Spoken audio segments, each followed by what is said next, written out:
Sorg, you're now live. Okay, good afternoon, everybody. Welcome to our City Council meeting. Today is Monday, May 3rd, 2021. It's approximately 1:01 p.m. Before we have our Pledge of Allegiance, I'm going to ask you to please rise for a brief moment of silence as we reflect back on the brave men and women of the United States Armed Forces as they protect our interests around the globe, as well as the courageous men and women of the Las Cruces Police Department and Las Cruces Fire Department as they keep our city safe 24/7, 365.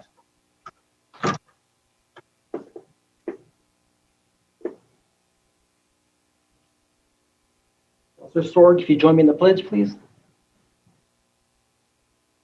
I pledge allegiance to the flag of the United States of America and to the republic for which it stands, one nation, under God, indivisible, and to all. Justice for all. All right, thank you. Now we're going to have our pet of the week, and I believe Vanessa Chastain will be introducing them. Are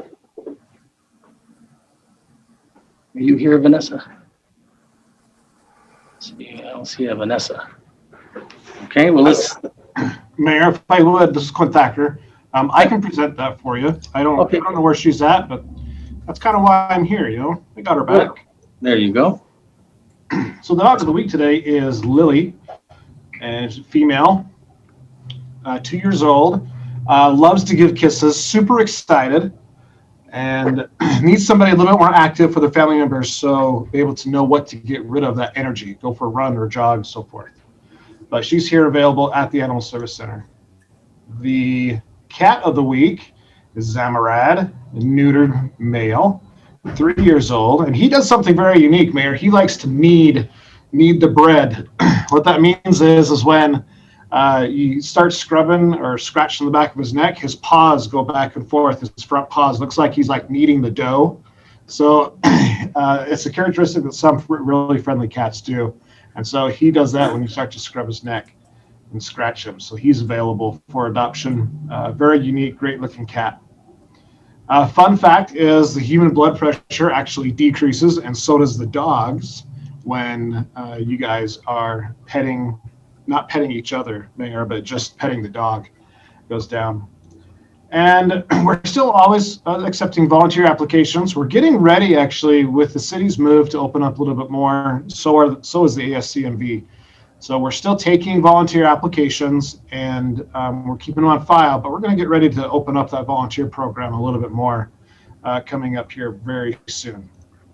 So thank you very much. Have any questions? You can contact us at ascmv.org or also give us a call at the Animal Service Center. Great, thanks, Clint. Thanks for jumping in and filling in for Vanessa.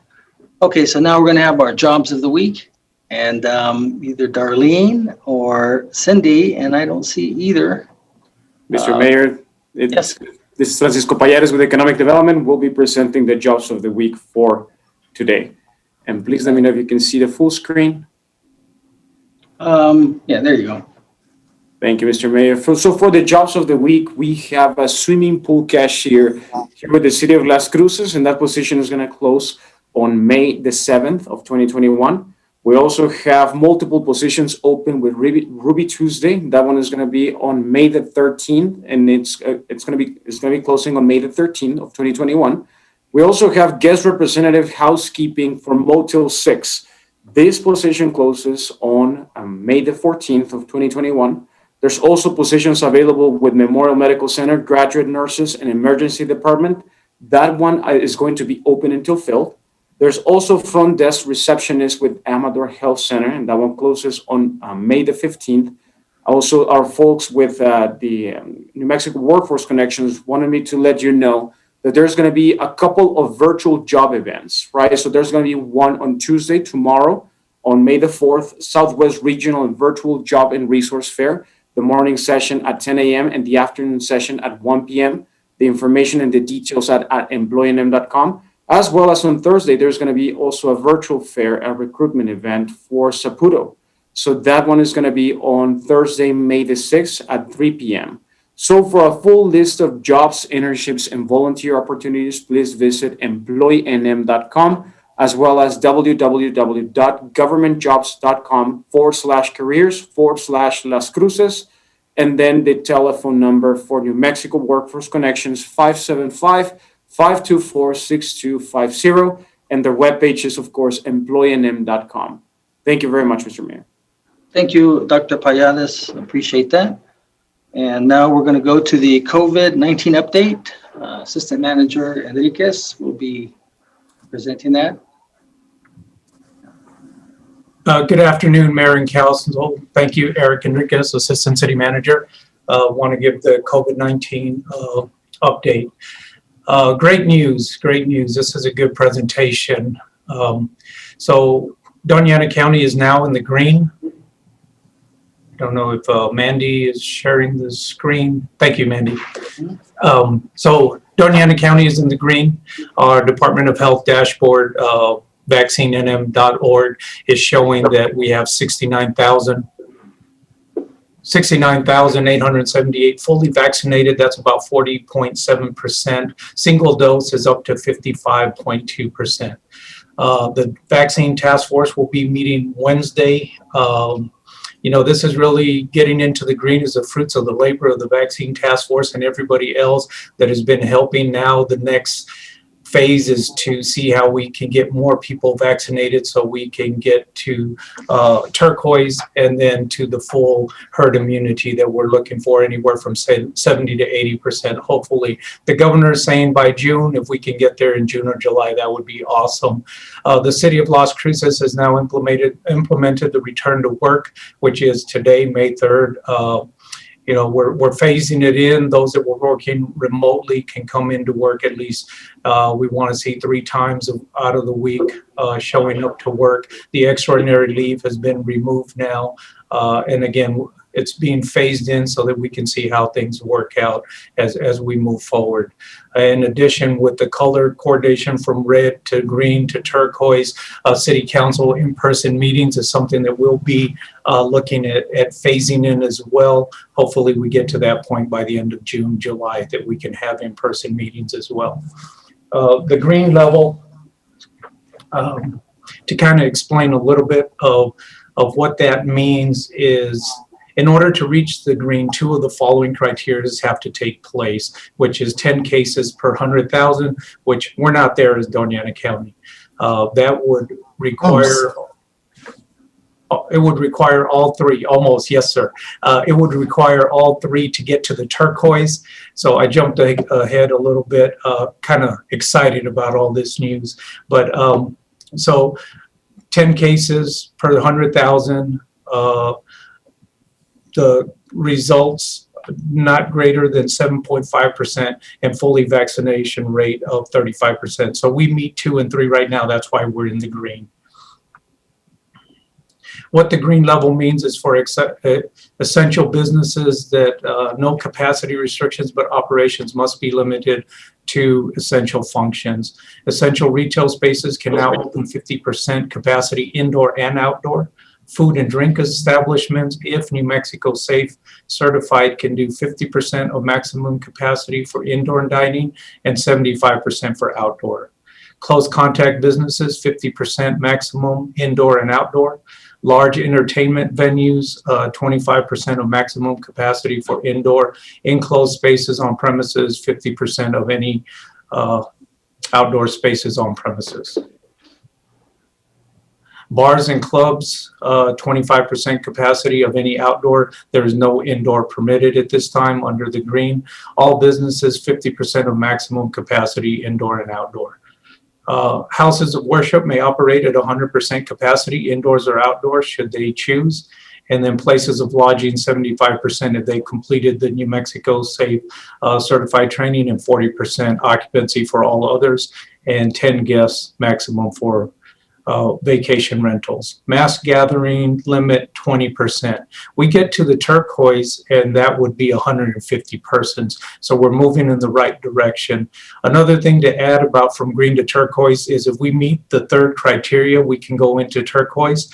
Or if we do 2 cycles at the green level, meaning 28 days, if we can go 2 14-day periods, we would automatically go to turquoise as well. So we'll keep that in mind. Now I'd like to turn it over to Sonia Delgado, the Director of Parks and Rec, to kind of share a little bit of what Parks and Rec is doing as well.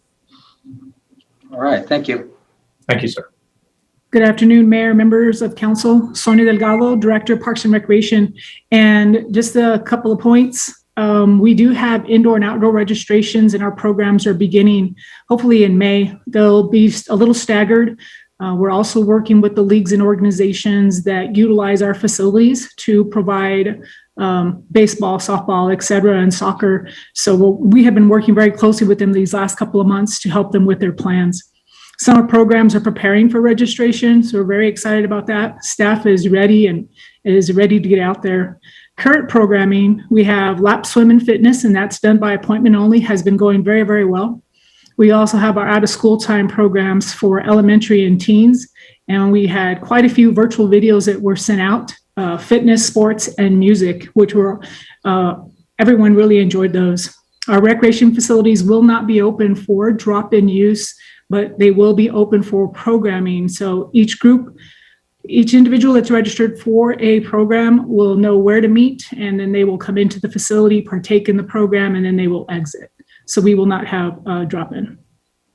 On the park side, all our parks are still open. They have been. We will not be taking any park permits at this time because the mass gathering limit is at 20.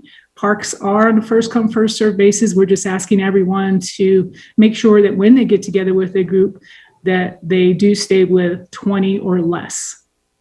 Thank you so very much. Thank you, Sonia. Some additional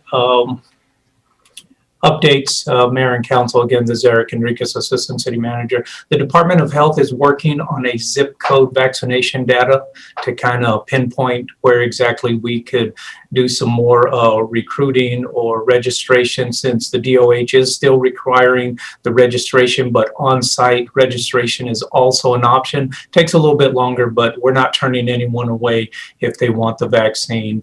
Pfizer vaccine is now down to age 12. So that's going to be starting out pretty soon. And I know with our task force, we'll get busy and see how the city can assist the school district in getting the students up to the age of 12 vaccinated.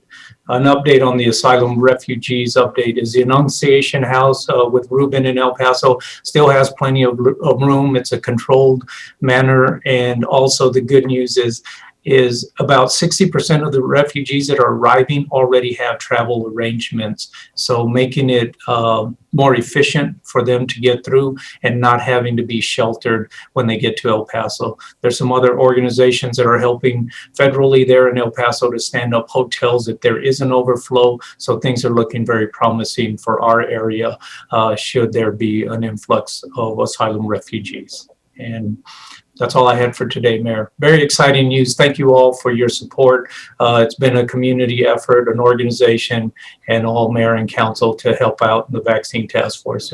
We're moving in the right direction. It's great to see. Thank you. Absolutely. Good job and great information. Thank you for that, Assistant Manager Enriquez. Yes, sir. Okay, so now we're going to go to presentation of certificates. Councilor Sorg, do you have one, two? Two of them. Yes, Mayor, I have two. The first proclamation is for Professional Municipal Clerks Week. Whereas the office of the Professional Municipal Clerk, at a time honored and vital part of our local government, exists throughout the world. And whereas the office of the Professional Municipal Clerk is the oldest among public servants, but not our Christine, she is the oldest. And office of the Professional Municipal Clerk provides the professional link between the citizens, the local government, bodies, and agencies of government at other levels. And whereas professional municipal clerks have pledged to be ever mindful of their neutrality and impartiality, rendering equal service to all. And whereas the professional municipal clerk serves as the information center on functions of local government and community. And whereas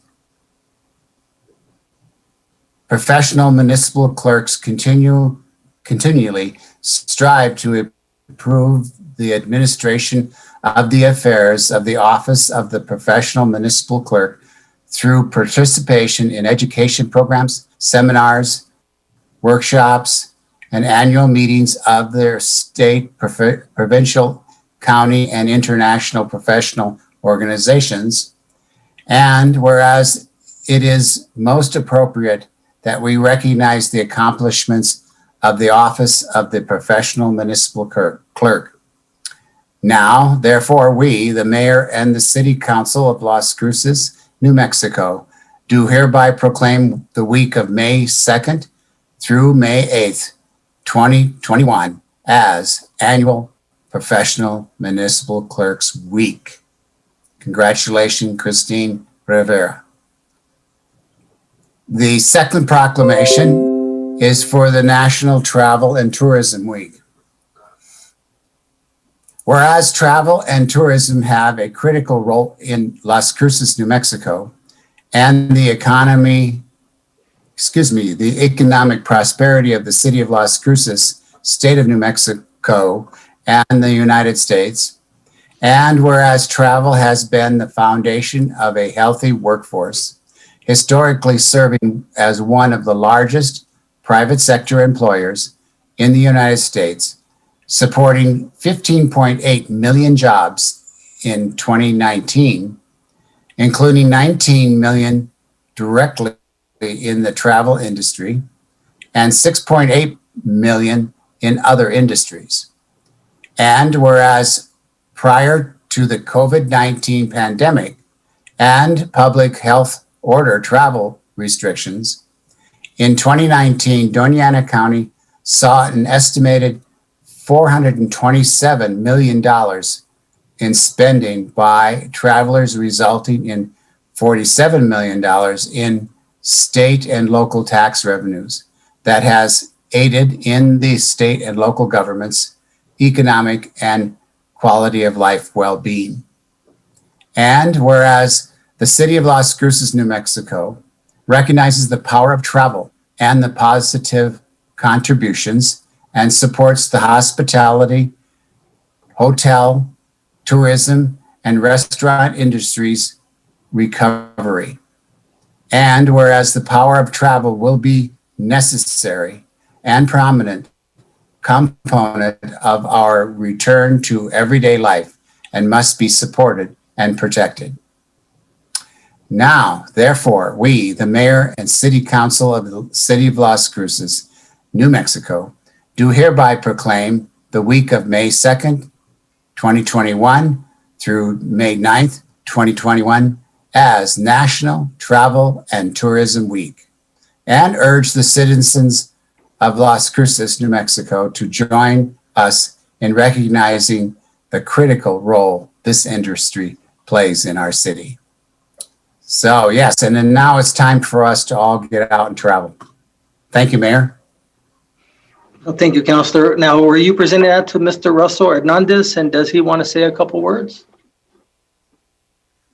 There he is. I don't know. I don't have his name down here. Oh, okay. No problem. Russell? Anna Burham, General Manager of Town Place and CVB Advisory Board Chair, has submitted it. I don't know if she's here or not. Okay, well, they both can speak.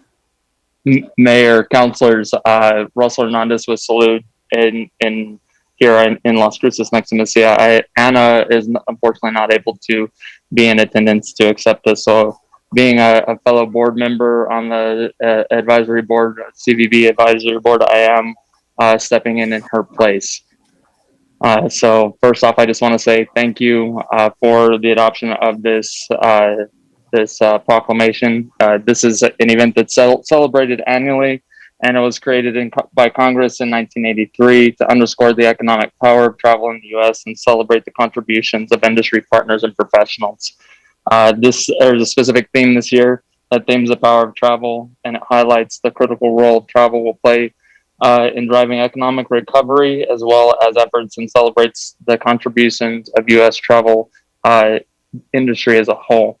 The Visit Las Cruces is doing that team is putting together a whole lot of information, including informational booths that will be up throughout the city this upcoming week, including one that was at Dripping Springs today, Courtyard Marriott on Wednesday, Farm and Ranch Museum on Thursday, the Rio Grande Winery on Friday, and then the Rio Grande Theater downtown on Saturday. So make sure to keep an eye out on Facebook as well as on the Instagram page for any other information and general ways to support and think of our tourism industry and what we have going on here in travel. Thank you. All right, Russell, thank you. Thank you for all that you do as well. And before I end this, Christine, did you want to say a couple words on behalf of the Professional Municipal Clerks Week? Sure. I just want to thank you guys for having this proclamation brought forward. I really enjoy all my work and enjoy working with you guys, but I definitely can't do it by myself. So I want to thank my ladies, Linda, Lisa, Kristen, and also my boss, Jennifer, who always has my back. So thank you guys. All right, well, thank you, Christine. Thanks for all that you do. When you think about it, it's a lot of stuff, you know, the paperwork, all the stuff that you are responsible for, and you and your team do a great job. So congratulations and thanks. Thank you. Thank you, everyone. Thank you, Christine. So now I'll go to the conflict of interest statement. This is where I ask if any member of the city council, city manager, or any member of city staff has any known conflict of interest on the agenda. None, Gandara. None, Flores. Okay, now I'm going to public participation. We have a couple of comments I'd like to read. The first one is Debbie McCurdy. Says, dear mayor and council members, stimulus checks have been a boon for the poor. They are finally able to replace their old TVs and coffee makers by new furniture, which means discarding the old, worn out, broken, and damaged. This and more has resulted in excessive amounts of trash, and it couldn't be any worse than in apartment complexes with dumpsters. There simply isn't enough cubic space for all the trash. The residents overfill the dumpsters to the point trash falls to the ground. They don't know how to break down boxes or recycle, sad to say. When the dumpsters are overfilled, residents will simply leave theirs beside the dumpster, which never gets picked up, but definitely blows around with the wind, littering streets and yards. It's time for regular bi-weekly pickups and or rent 2 for the price of 1 dumpsters, and a reinstated return to free curbside pickup for broken furniture, appliances, etc. Come on. None of you ever have to see it because of where you live. I doubt if you ever drive down these streets or through these neighborhoods, but something needs to be done. Not next year, not in a few months, but now. It's up to you to do something to rectify this. People forced to live with litter lowers their dignity and self-respect. We are better than this, or I would hope so. God bless those who help those less fortunate than themselves. Increased trash pickup means more jobs. Put that feather in your caps. Thank you for listening. Debbie McCurdy. So, Debbie, I have to say that I think we would go twice a week. That's a lot more costs, fuel costs and some other things. But really, when you get right down to it, I think it falls onto the landlords.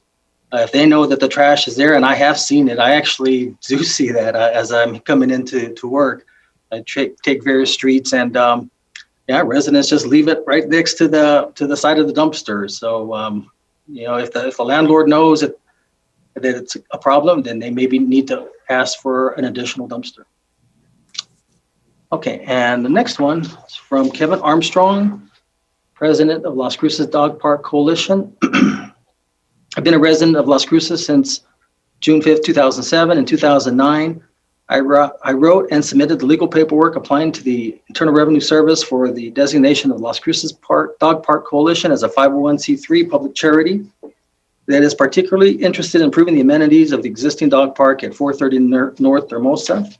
The coalition has given the city well over $10,000 for the purchase and installation of 4 of the existing park's 6 benches, 2 of the park's 4 way stations, 1 of the park's 3 shade structures, its only light, a solar light, 2 bulletin boards, and we initiated the city's willingness to install a second water meter feature with a spigot on a 10 by 10 concrete pad and a 3rd double gate into the park. We also got 2 weatherproof bulletin boards, and we paid for the purchase of 2 pieces of agility equipment. All of this has required hassling with and waiting for the city's cooperation. We also agreed early on in the park's history to designating a part of the park to be fenced off for what was supposed to be a separate second section of the dog park for special need dogs, a long and debated and seriously considered alternative to a small dog section. There was also a 3rd section in the original plans for an agility section that was never developed. We paid for 2 agility pieces to be installed in the original main park. We have sponsored and helped administer several low-cost vaccination and pet ID chip implant clinics involving area animal rescue groups, the city codes enforcement department, and other animal and animal group rights groups. The coalition and supporters have donated hundreds of lawn chairs, a few tables, and countless toys. Scores of visitors from across the USA have complimented the park's friendliness, cleanliness, and comfort for people and stimulation for dogs, despite the dryness and appearance of a dirt ground cover. We are proud of the coalition's role in enhancing the reputation. None of our board members are compensated in any way. I'm submitting the following comments and questions to be presented at the council and hope to have the contract for Jane's Corporation put on hold while questions are reviewed and satisfactorily resolved in the interest of taxpayers and dog park users. At the last City Council meeting on April 19, 2021, the City Council unanimously adopted a resolution approving the contract with the Janes Corporation to build 2 one-acre dog parks and to expand the Animal Services Center of Mesilla Valley. An hour before the council voted, I submitted objections to the portions of the contract related to the dog parks. I still do object despite some vague public relations words from the Director of Public Works and a couple of unfulfilled promises to get back to you ASAP from the Mayor and Councilor Vasquez. I am asking that you pause or hold off implementation of this contract. I believe that there are enough conflicting figures involving hundreds of thousands of dollars to strongly suggest the need for a complete audit of the process since the GEO bond measure was adopted in 2018. Here are some of the questions I and many others have. What public input was received and when? I don't believe there's been any since 2019. And that was a meeting that generally provided some details about the proposed expansion of the ASCMV. What stakeholders were involved in the developing of the request for proposals? What are the 4 actual responses? What were specific differences to the 4 proposals? What were the differences between the original Janes proposal and the final contract? Was any other company invited to cure or refine their proposals as Janes was? Who's responsible for and when or did the public get notified of any of these changes in the amount budgeted for construction from $979,650 in November 2019 to a maximum of $800,000 by June 4th, 2020, almost a 19% reduction, and then back up to $887,650 in the 4/19/21 contract, still a significant 9% reduction from the published allocations in 2019. Was City Council, the City Manager, or City Attorney, or the public informed of or asked to offer advice on any of these changes? Have the amounts allocated in the November 2019 budget documents as allowances for inflation and management fee, a sum of $59,682, also been changed? By how much and by whose authority?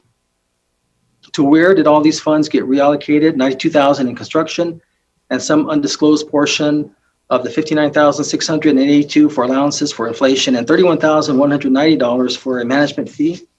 City staff purposefully and without public input selected the hilly terrain adjacent to the ASCMV property, a site that would obviously require extensive and expensive grading to create a dog park. The 2 fairly level sites on the west side of town were offered to the public to choose from: Byrne Lake or a location adjacent to the Field of Dreams. A small majority of the public responded in favor of Byrne Lake. Why should Byrne Lake Park suffer cuts to the construction budget because the city site was so expensive to develop? The 2 sites should have equal funding That approach was changed at some undisclosed point by some undisclosed parties since Mr. Maestas wrote me in November 2019. Who decided it should be changed and by when? Excuse me, and when and who? The council, the public, anyone was told? Question mark. I can't believe that despite spending 3.6 times the amount as was spent to build the existing dog park, unless the actual contract and not just the deletions and revisions accepted at the last council meeting showed it differently, that there will be no lighting, no restrooms, no paved parking, and no water for dogs or people. Instead of extremely durable steel shade structures, the roofs will be biodegradable fabric. I couldn't be sure, but it looked like the Rinconada site will be limited to about 6 cars. We often have more than 20 cars at the existing dog park. And what exactly is the minimum amount of vegetation required by city ordinance? How many trees are we guaranteed? I have priced commercial grade solar lighting from LE Electric, and I believe both these parks could be equipped with timed lighting for under $40,000. Why can't you use some of the unspent construction funds of $92,000? In fact, you could allocate another $20,000 to upgrade the single solar light at the existing dog park and still have under the $12,000 left over for construction. Were there really any shareholder or stakeholder or who objected to having people use a dog park after 5:30 p.m. dusk of winter or after the 9 p.m. dusk of summer when temperatures finally dip below 100 degrees? I know the Director of Parks and Recreations objects, but I don't know why. Parks by default close at 11 p.m. and open at 5:30 a.m.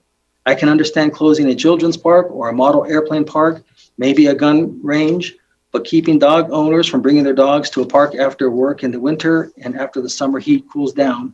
Timers for solar lights are a negligible cost. Dog owners don't need stadium lighting, but we do need a place where our dogs can socialize and play after sunset in the winter and after the heat breaks on summer days. That means a dog park with lights. Restrooms are another matter of concern. A significant percentage of our dog users are over the age of 60 and or suffer some degree of disability. The Americans with Disabilities Act requires accessible facilities. What stakeholders gave input that bathrooms were not necessary, especially if they were to be facilities only 100 or 200 yards away?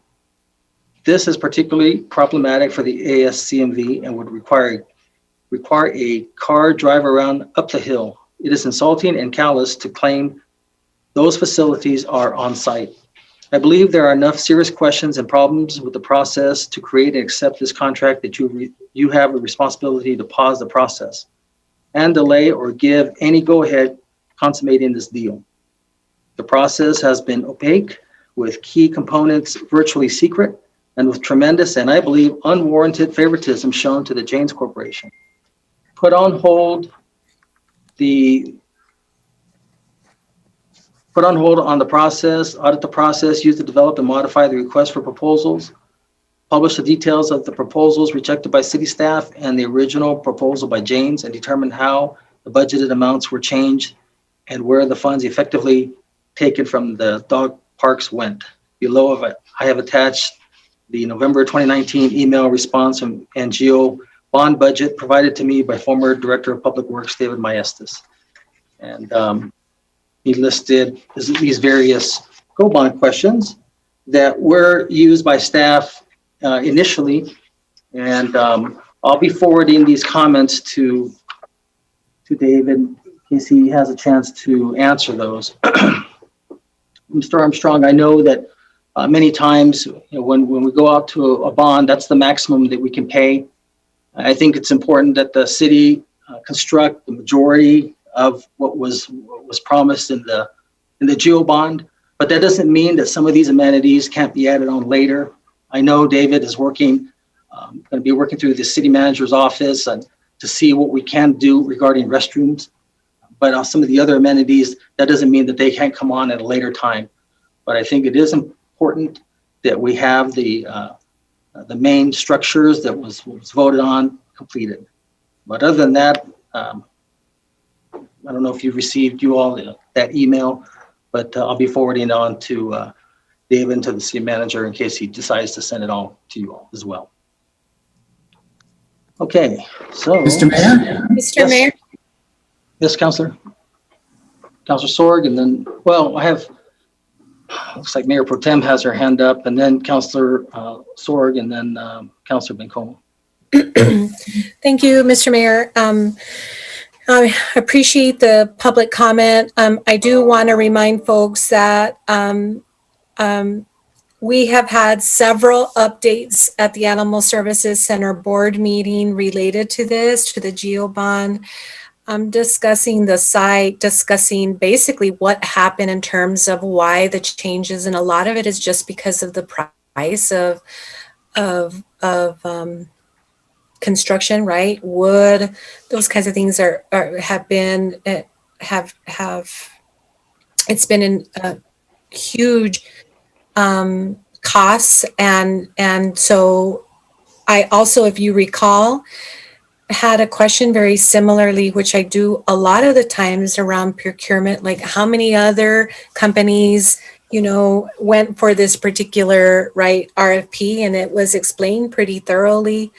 And so I think, Mayor, sending those questions over to Mr. Peely and to David to include Clint Thacker would be very helpful, and that we outline just exactly, where we're at, the kinds of things that happen. I mean, there was very clearly procurement was followed, a select committee was able to look at. I asked does this particular company have experience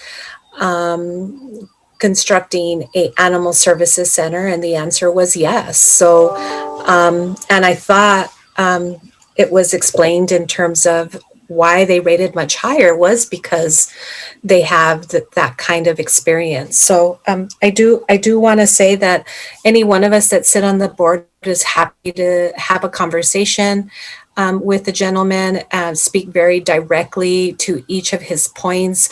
I understand his concern about the location of the dog part. But frankly, according to Mr. Thacker, there were a lot of amenities that had to be removed from that wish list because we were not going to be able to have what you have indicated, the majority of, the making sure that we had the majority of the construction that we had indicated via the question posed to voters. So again, happy to have those conversations with him, and I definitely would recommend that David Cedillo and Mr. Thacker have those conversations moving forward. Thank you, Mayor. Thank you, Mayor Pro Tem. Who's the chair of the ASCMV board? Manny Sanchez, Commissioner Sanchez. Commissioner Sanchez, and our co-chair is Councilor Abeta Stuvi. But those of us that have been in I've been the longest probably standing member and former chair. So I'm happy to answer, more specifically any questions or at least help connect folks to that. But it wasn't done in, behind closed doors. I felt we were very transparent at many of our animal services board meetings, discussing the issues, the concerns. We had many a times the project person come and update us related to that. And that's something that is a standing agenda item in our facilities committee meeting. Okay. No, I appreciate that. I explained to someone else, not this gentleman, how the makeup of the board is and how this really isn't a 100% city function. It's a partnership with the county and how we appoint various members, and then they contract with Mr. Thacker to run the board. I mean the center. Okay, Councilor Sorg and then Councilor Bencomo. Thank you, Mr. Mayor. And I was just wanting something similar, an explanation by staff to answer this gentleman's concerns. And I understand, or I appreciated Mayor Pro Tem Gondra explaining most of that. If the staff has anything to add, I'd be interested in hearing that. That's all, Mr. Mayor. Thank you. Thank you, Councilor. No, I think Mayor Pro Tem answered it great. I saw a study where wood construction is up 24%, just the wood, 24%. So it's, we've had to do a lot of changes here and maybe 9% off of the animal park, I think is still, I'm sure we'd like to have 100%, but we needed to make sure we have all the other amenities in place. So, okay, so I think that's it. Okay, so with that was public participation. I have a closed meeting statement. Las Cruces City Council met in closed session at 9:03 a.m., April 28th, 2021. The following members were in attendance: Councilors Flores, Sorg, Bencomo, Vasquez, Abeta Stuvi, Gondara, and myself, Kim Yagishima. Staff present: Ifo Pili, City Manager; Ikani Talmopeo, Assistant City Manager; Barbara De Leon, Chief Administrative Officer; Jennifer Vega Brown, City Attorney; and Viola Perea, City Auditor. Meeting adjourned at 10:53 a.m. And for the record, City Council met in closed session to discuss only those items as stated in the posted notice, which was to discuss threatened or pending litigation by Valerie Snow against the City of Las Cruces, which is closed pursuant to NMSA 1978, Section 10-15-1H, number 7. Okay, so now we're going to go to acceptance of the agenda. This one's going to be, there's like a pretty good chance that, wait a minute, never mind. Need a motion, a second to accept the agenda. Move to approve the agenda, please. Second by Florison. Motion made by Councilor Sorg, second by Councilor Flores, that we accept the agenda as presented. Christine? This is on the motion to accept the agenda as presented. Councilor Beta Stuvi? Yes. Councilor Vasquez? Yes. Councilor Bencomo? Yes. Councilor Sorg? Yes. Councilor Flores? Yes. Councilor Gondara? Yes.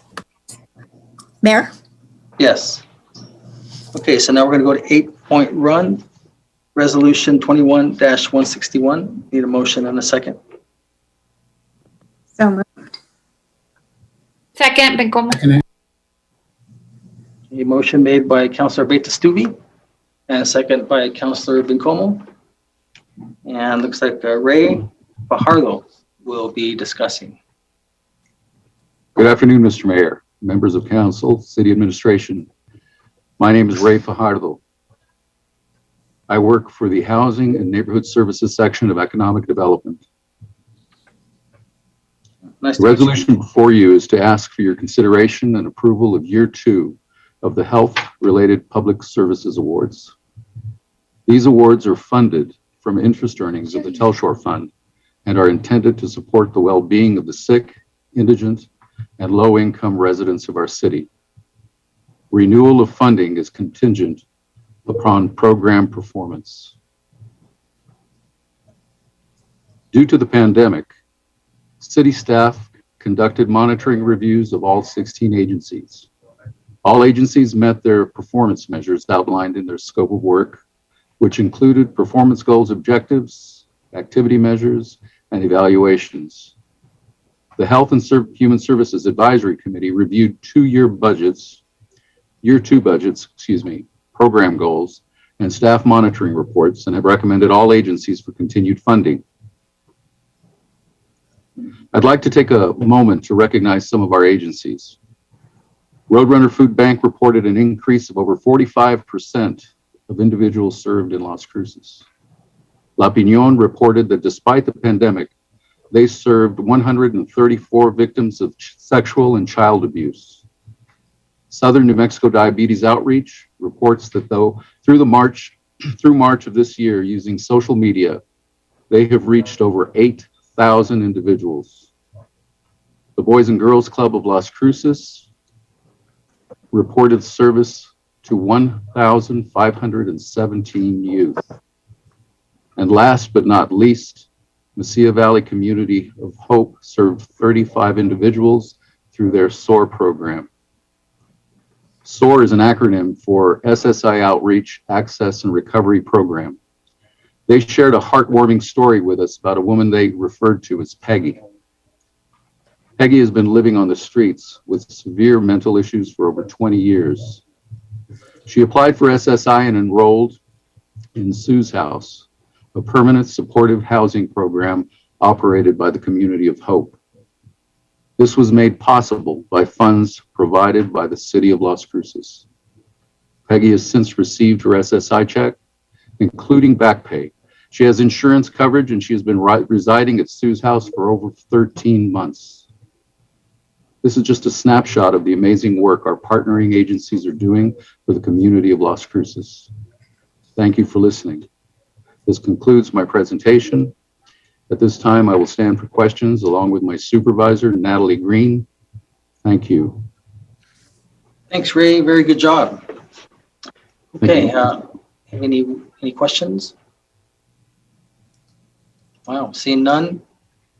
We may want to use you for some other questions down the road there, Ray. So no questions, so let's go. Christine? Thank you, Mr. Mayor. This is on the motion to approve Resolution 21-161. Councilor Beta-Stuvey? Yes. Councilor Vasquez? Yes. Councilor Bencomo? Yes. Councilor Sorg? Yes. Councilor Flores? Yes. Councilor Gandara? Yes. Mayor? Yes. Okay, 8.2, Resolution 21-162. Move to approve. Second. Motion made by Councilor Sorg, second by Councilor Vasquez. And Natalie Green will be presenting. Good afternoon, Mr. Mayor, members of council, city staff, Natalie Green with Economic Development. The resolution before you is the adoption of the 2021 to 2025 Consolidated Plan, analysis of impediments to fair housing choice, and the 2021 Action Plan. As council may remember, this is a mandated document by the Department of Housing and Urban Development. It is mandated that we submit by May 15th, and we submit one every 3 to 5 years. It outlines how we will spend our CDBG and home funds over the next 5 years. Staff did a robust community outreach process in the development of this plan, including community input meetings, a community survey, targeted mailers to low to moderate income census tracts, 2 work sessions, and a 30-day public comment period with additional public hearings. The 5 goals identified in the CON plan were to increase affordable housing, improve access to our current programming, increase the overall economic well-being, enhance the quality of our infrastructure, and prevent and reduce homelessness. In the 2021 action plan, staff anticipates allocating $1.7 million in both CDBG and home funds. The CDBG funding is just around 1.2, and then the home funding is just under 550,000. For CDBG specifically, those funds will go to program administration, public services funding for some of our nonprofit partners, our home rehabilitation program, land acquisition for single-family affordable housing development, and then we have several public facility improvement projects with partnering agencies, including Casa de Peregrinos, Families Youth Incorporated, La Casa, and Community of Hope.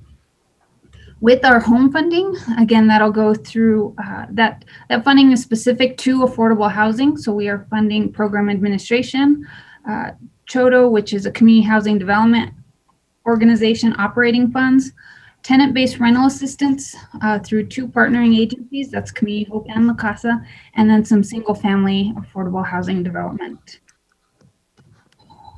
This resolution also adopts the analysis to impediments to fair housing choice. Those 4 impediments identified are around fair housing information, discrimination by property owners against persons with disabilities or housing voucher recipients, There's also some issues that we'll be addressing around loan denial rates, and then addressing again affordable housing development.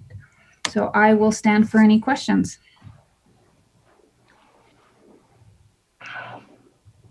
Any questions? Okay, wow. All right, Christine. You guys feeling okay? Everybody's good? Okay, all right, good. Christine? This is on the motion to approve Resolution 21-162. Councilor Beta-Stuvi, Yes. Councilor Vasquez, Yes. Councilor Bencomo, Yes. Councilor Sorg, Yes. Councilor Flores, Yes. Councilor Gondara, Yes. Mayor. Yes. Okay, go to 8.3, Resolution 21-163. Need a motion. Move to approve. Second. That, Motion made by Councilor Vasquez, second by Councilor Beta-Stuvi. Mr. Alex Liu will discuss, present. Good afternoon, Mayor. Afternoon, Alex. Okay, the pressure's on. All right, see if you can do a no-hitter on this one. You okay? Thank you, sir. I'm going to share my screen for a presentation.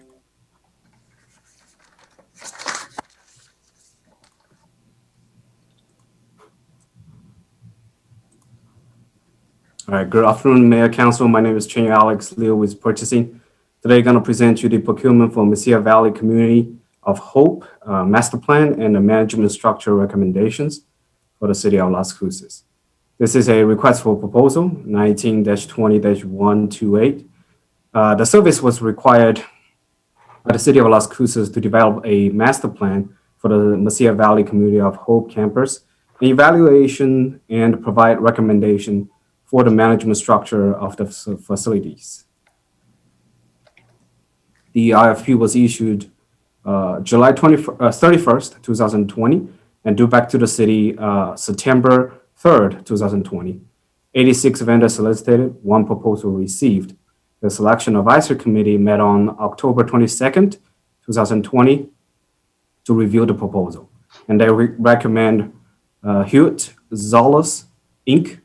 of Albuquerque, New Mexico to be awarded for contract. The total award amount is not to exceed $186,200. The estimated completion date is 16 weeks after the notice to proceed is issued.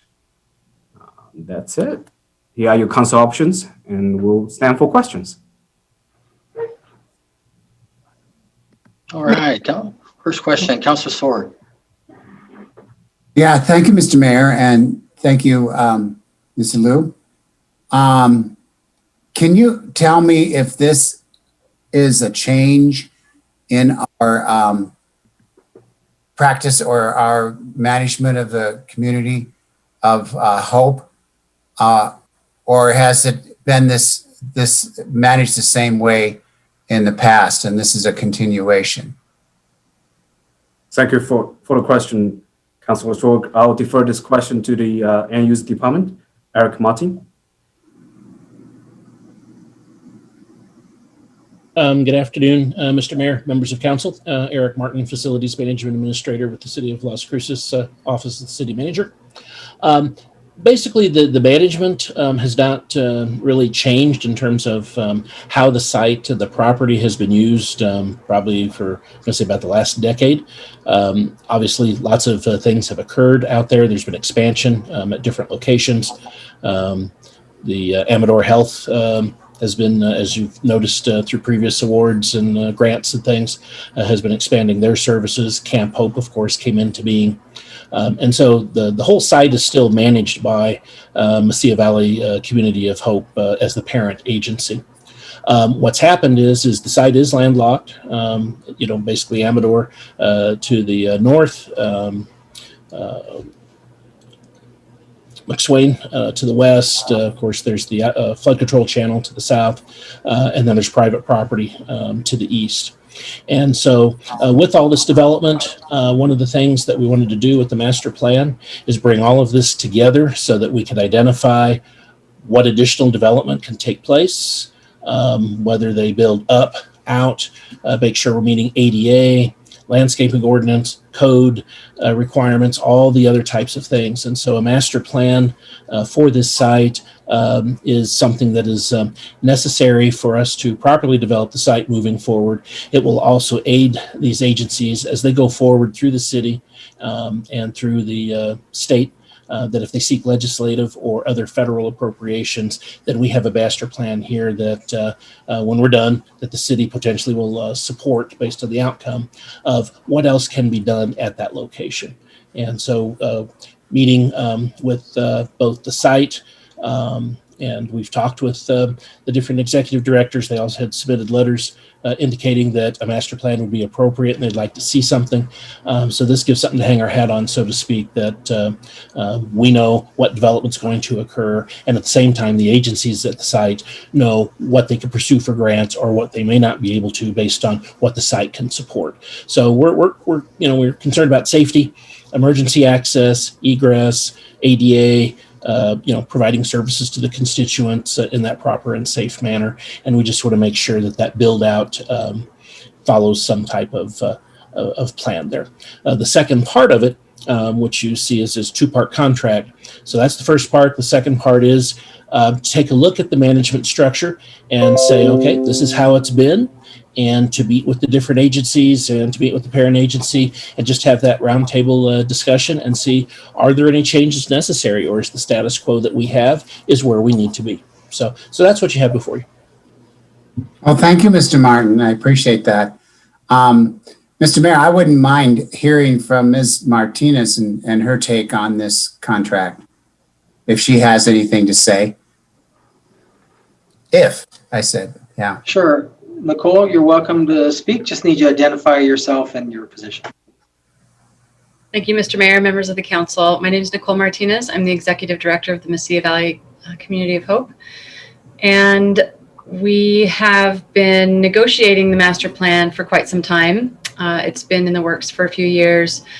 And yeah, Eric gave some good background. There's been some back and forth on the growth of the Community of Hope campus, all of which we see as very positive, but also understand that this is a partnership with the City of Las Cruces and that the land is owned by the City of Las Cruces, and want to make sure that we are good stewards as we go forward with our growth.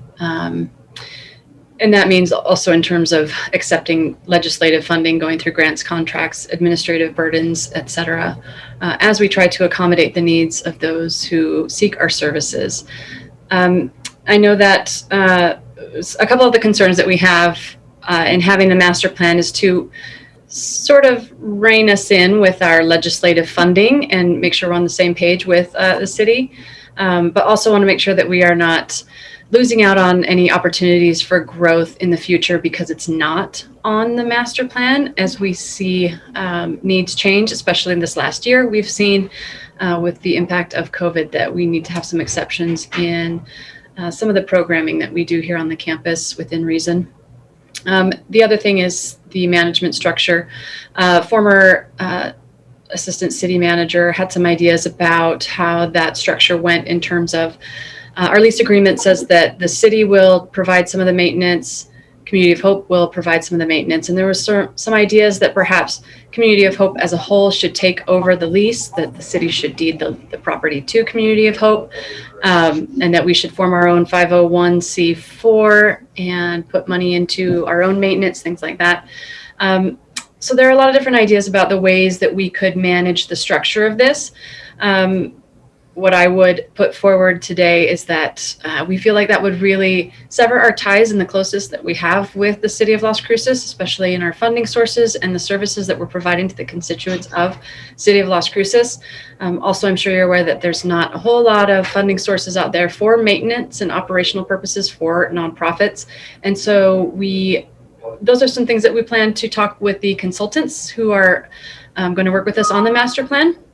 But we are definitely open to what we think will be a good recommendation, and look forward to having those conversations while also considering the concerns that we have around some of those suggestions. Well, thank you very much, Nicole. I appreciate that. And thank you for all that you do at the Community of Hope. We're fortunate to have you there. Okay, Mr. Mayor, that's good enough for me. Thank you. Thank you. Thank you, Councilor Sorg, and thank you for those comments, Nicole. I have to say that, although there are some other organizations that we like to see become eventually self-sufficient, I think it'd be extremely difficult for your organization to be one of those. I think this is one where we probably, and I can't speak for future councils, but I would think that this is one area that we will just forever have to continue funding to help deal with the less fortunate and the homeless populations. I don't see it decreasing. I don't see it becoming self-sufficient. If anything, it may be even growing.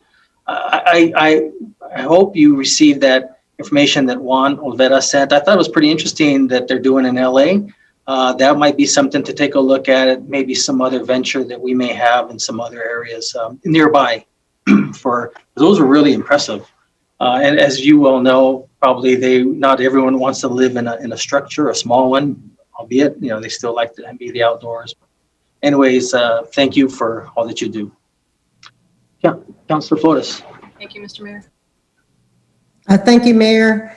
And thank you so much, Nicole, for all you do. And I think you are really a godsend, and truly believe that you have helped people that wouldn't otherwise be helped. And you've made our city look really good, I think, in all the work you do. So a 501c4 is something that you're going to be discussing with the consultants. Are those the ones from Albuquerque? Is that what's the name of the consultants group? Yes, Councilor Flores. Hewitt. Go ahead, Eric. Oh, thank you, Nicole. Mr. Mayor, Councilor Flores, it's Hewitt Zollers of Albuquerque, New Mexico. The gentleman who would be the project manager for this project is John Gerard. He's also on the meeting with us today if you'd like to hear from him. But they have experience in dealing with and working with constituents such as Nicole's agency and others, working with master plans and what have you, and think they bring a lot to the table for this project. Okay, then that was my question actually I come back to Nicole if I may. My question for Mr. Liu, when he started this, when he was telling us about the procurement process. Mr. Liu, there were 86 vendors that were, quote, solicited, unquote. And so my question is, how is it that they're solicited? I thought that the RFPs just went out to a population of those that can provide the services that are being sought. And then follow up to that would be, or in your response, please also address the fact that only one proposal was received. Why? Why only one out of 86? Thank you, Mr. Liu. Thank you for the question, Councilor Flores. Yes, can you hear me? Yes. Okay. Yes, I can. Thank you. When purchasing put out solicitations, we put it out through BidNet, and we hit several procurement codes, and that's NIGP procurement codes. That means that we had hit like all the vendors that in the areas of master planning and recommendation structural management. That's the number we get. We get 86. I can share the screen with you if you like. Also, we have well.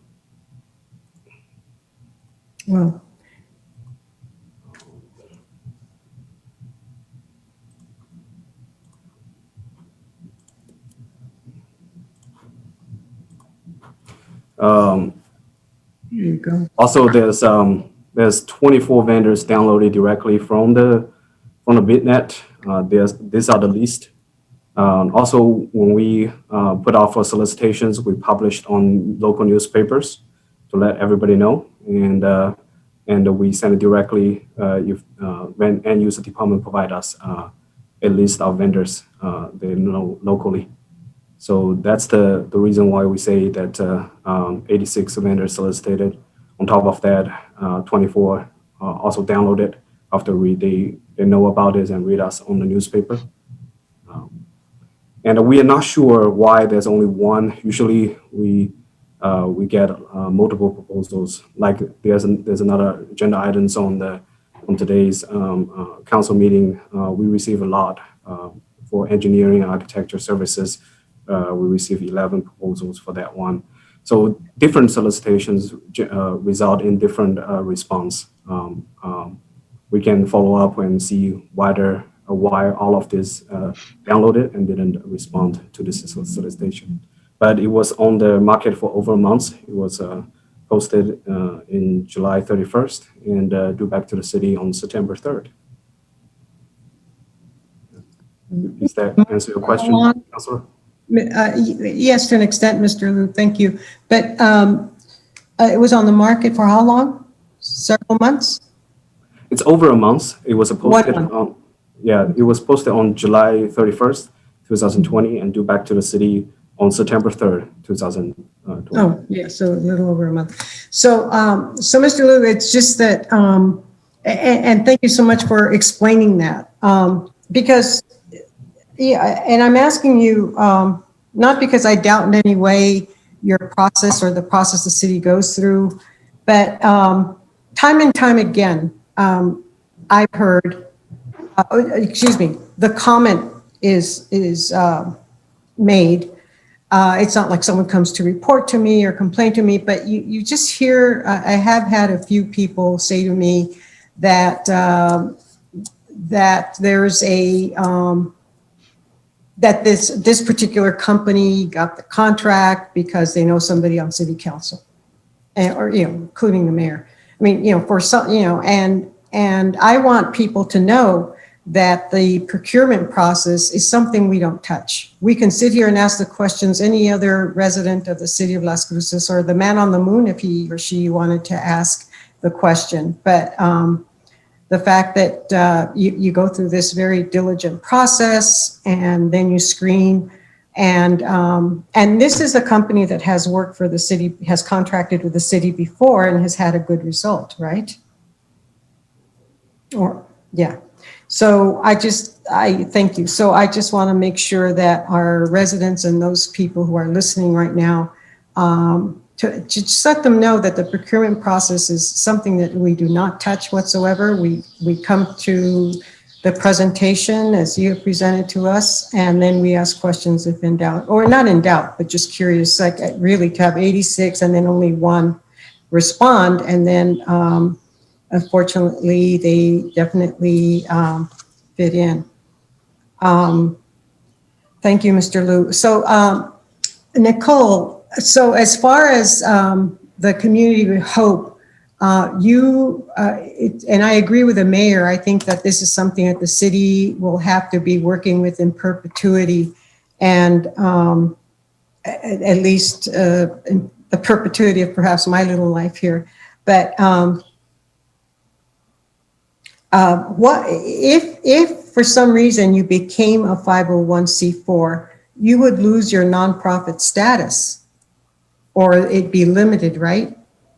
Mr. Mayor, Councilor Flores, the idea was to have each of the agencies on this campus form our own 501c4. So we would remain a 501c3 as the Community of Hope, but we would come up with a clever name, I'm sure, develop this 501c4, and then throw all of our expendable money in it to fix our own roofs and plumbing and things like that.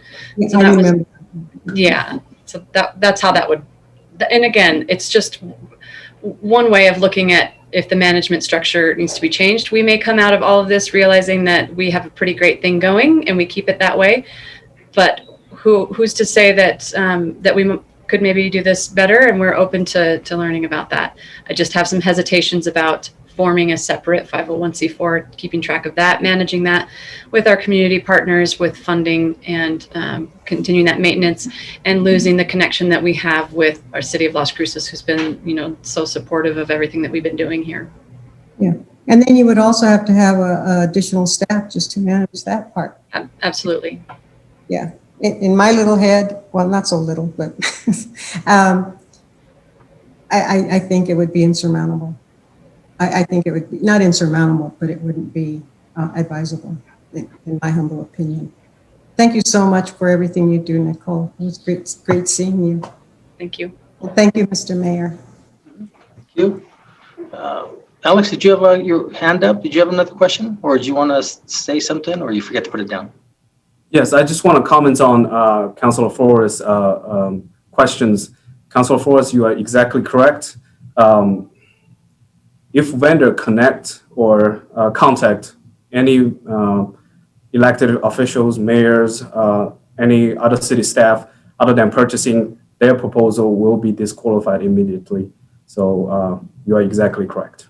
Well, that's good to know. Thank you so much for explaining that, Mr. Liu. Thank you. And thank you, Mr. Mayor. Yep. And for the record, I've never spoken with them. So, and I think no one has. So I know, not me. Mayor Pro Tem.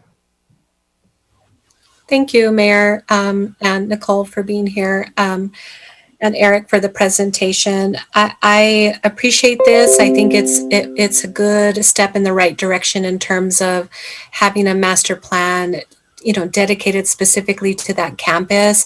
I do want to say publicly that I don't think, first of all, let's be reminded that our former assistant city manager had these conversations, even after we have been discussing how important the campus is to the city. And I don't, the services that they provide are services, as Mayor has indicated, so important to this community, right? To help homeless or near homeless population, provide food, and really healthcare. So I realize that this will be something that the consultants work with Nicole and Lorenzo and others, but for me, that's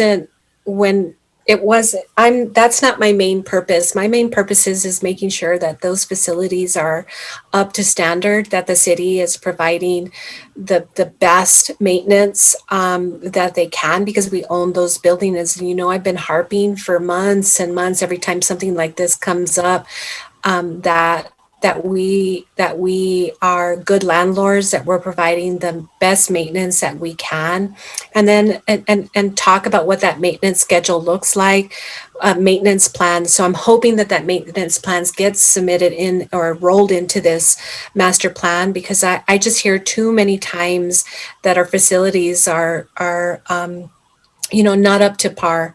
And so I realize that that these are older facilities, but I don't feel like asking our nonprofit partners to do the lion's share of that maintenance is fair or appropriate. They provide the kind of service that many people do not want to provide. And so again, for me, it's making sure that maintenance is rolled in, that Nicole and Lorenzo and others know very specifically what the city's role and responsibility is moving forward. And so I'm happy about this, but I didn't know about the 501c4, and I'm totally against it. I don't, unless you all feel like at the end of the day, this is going to really make, your programming much more successful. And I just don't see how that will happen, but I'm up for, persuading me otherwise. But I just want to be really clear that for me, it was making sure that we were keenly aware what our role and responsibility as a city was related to maintenance. I know, Nicole, you made mention about reeling you in regards to some of that capital outlay funding. And I understand that, but for me, that wasn't the case. I know you all have every right to go and negotiate with our legislators, related to the things that you're seeing, or forecasting, your visioning down the line. And I think you have the ability, I think that's an okay thing to be doing, for sure. So anyhow, I just felt like I needed to say that, Mayor. I'm just really concerned about the maintenance of our buildings and how the city is doing that or not. And I want to make sure that master plan includes a maintenance schedule and what role and responsibility the city of Las Cruces has. Thank you. Thank you. Okay, that's it. All right. Well, thank you very much for the comments. And thank you, Alex, for that presentation. So if there's nothing further, Christine? This is on the motion to approve Resolution 21-163. Councilor Beta Stevie? Yes. Councilor Vasquez? Yes. Councilor Bencomo? Yes. Councilor Sorg? Yes. Councilor Flores? Yes. Councilor Gandara? Yes. Mayor? Yes. Okay, item 8.4, Council Bill number 21-033, ordinance number 2966. Need a motion second? Move to approve. Moved by Flores. Second. Okay, so motion made by Councilor Flores, second by Councilor Vasquez, and looks like Elizabeth Teeters will be discussing. Good afternoon, Mayor and Council. I'll be talking to you today about the Saputo IRB ordinance. Let me just share my screen.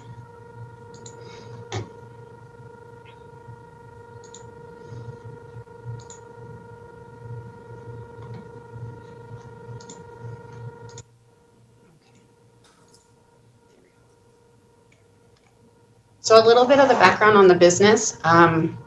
So Saputo was they purchased F&A Dairy Products back in 2018. They are located in the Innovation and Industrial Park. They currently employ 147 people at their facility, and they produce around 4 million pounds of cheese monthly. Project background, so they are going to be expanding their existing business at the industrial park. This expansion aligns with City Council's strategic plan, Elevate Las Cruces, and Economic Development Strategic Plan and its targeted industries. They plan to hire 150 employees, invest $13.5 million in equipment. If needed, a wastewater facility, which would be an additional $15 million. The wages range with production jobs from $27,800 to $49,000, and the supervisor manager jobs would be $75,000 to $105,000. So that Saputo applied for our LIDA incentives as well as Wage Plus, and both of these, the LIDA was passed for $300,000, and we are offering up to $54,000 in Wage Plus.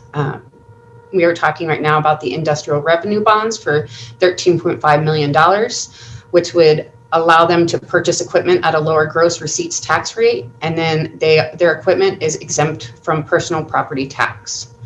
On top of that, the state also had a $2 million LIDA, and they did JTIP. So next steps, Saputo is asking that that City Council table the IRB ordinance indefinitely.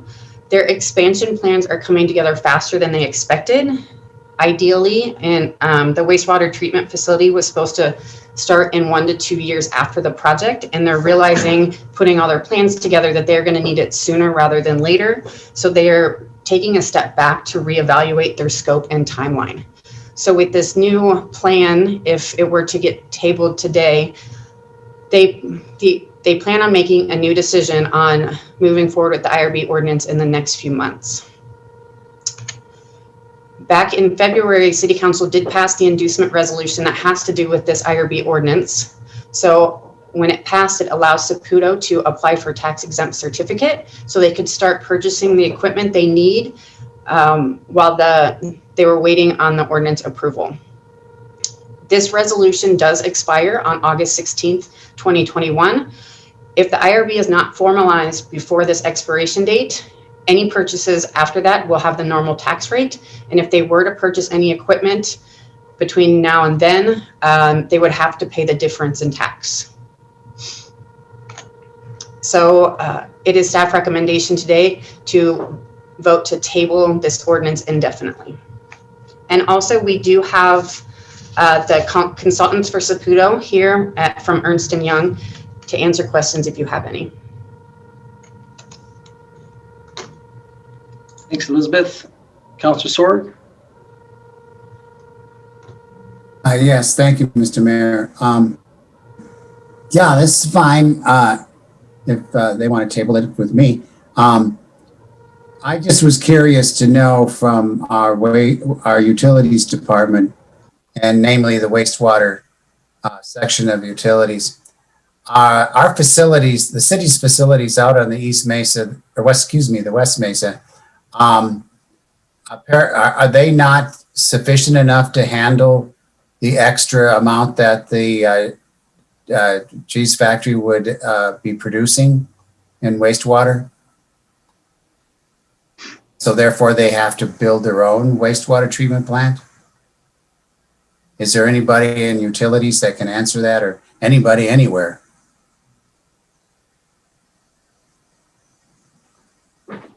Mr. Mayor. Dr. Martinez? Adrienne was about to answer, Mr. Mayor. She was? Oh, Yeah. okay. Adrienne? We can let Griselda go first. Okay. Thank you, Adrian. Mayor, City Council, Griselda Martinez, Economic Development Director for the record. Councilor Sorg, we've been working closely with our utilities team as well, and we will ensure that the needs are coordinated not only with economic development, but also with the company. And the technical pieces I will defer to Adrian. But we have been in communications with our utilities team from early on in this conversation of expansion. So we hope that those conversations will lead to perfect timing for the expansion and needs and capacities from our utilities as well. Ms. Whitmer?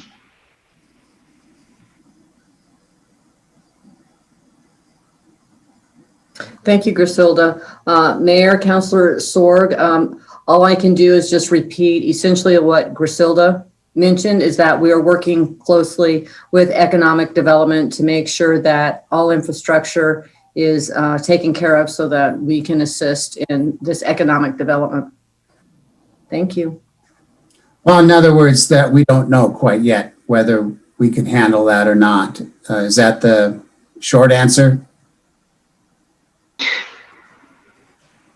Mr. Mayor, City Council, Councilor Sorg, we can handle up to a point of the expansion.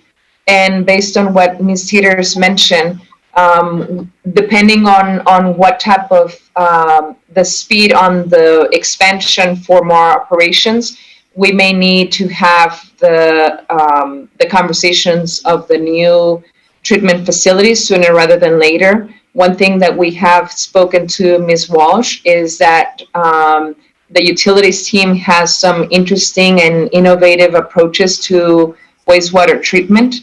And once we determine the specific needs from the company, then we'll explore those options as needed.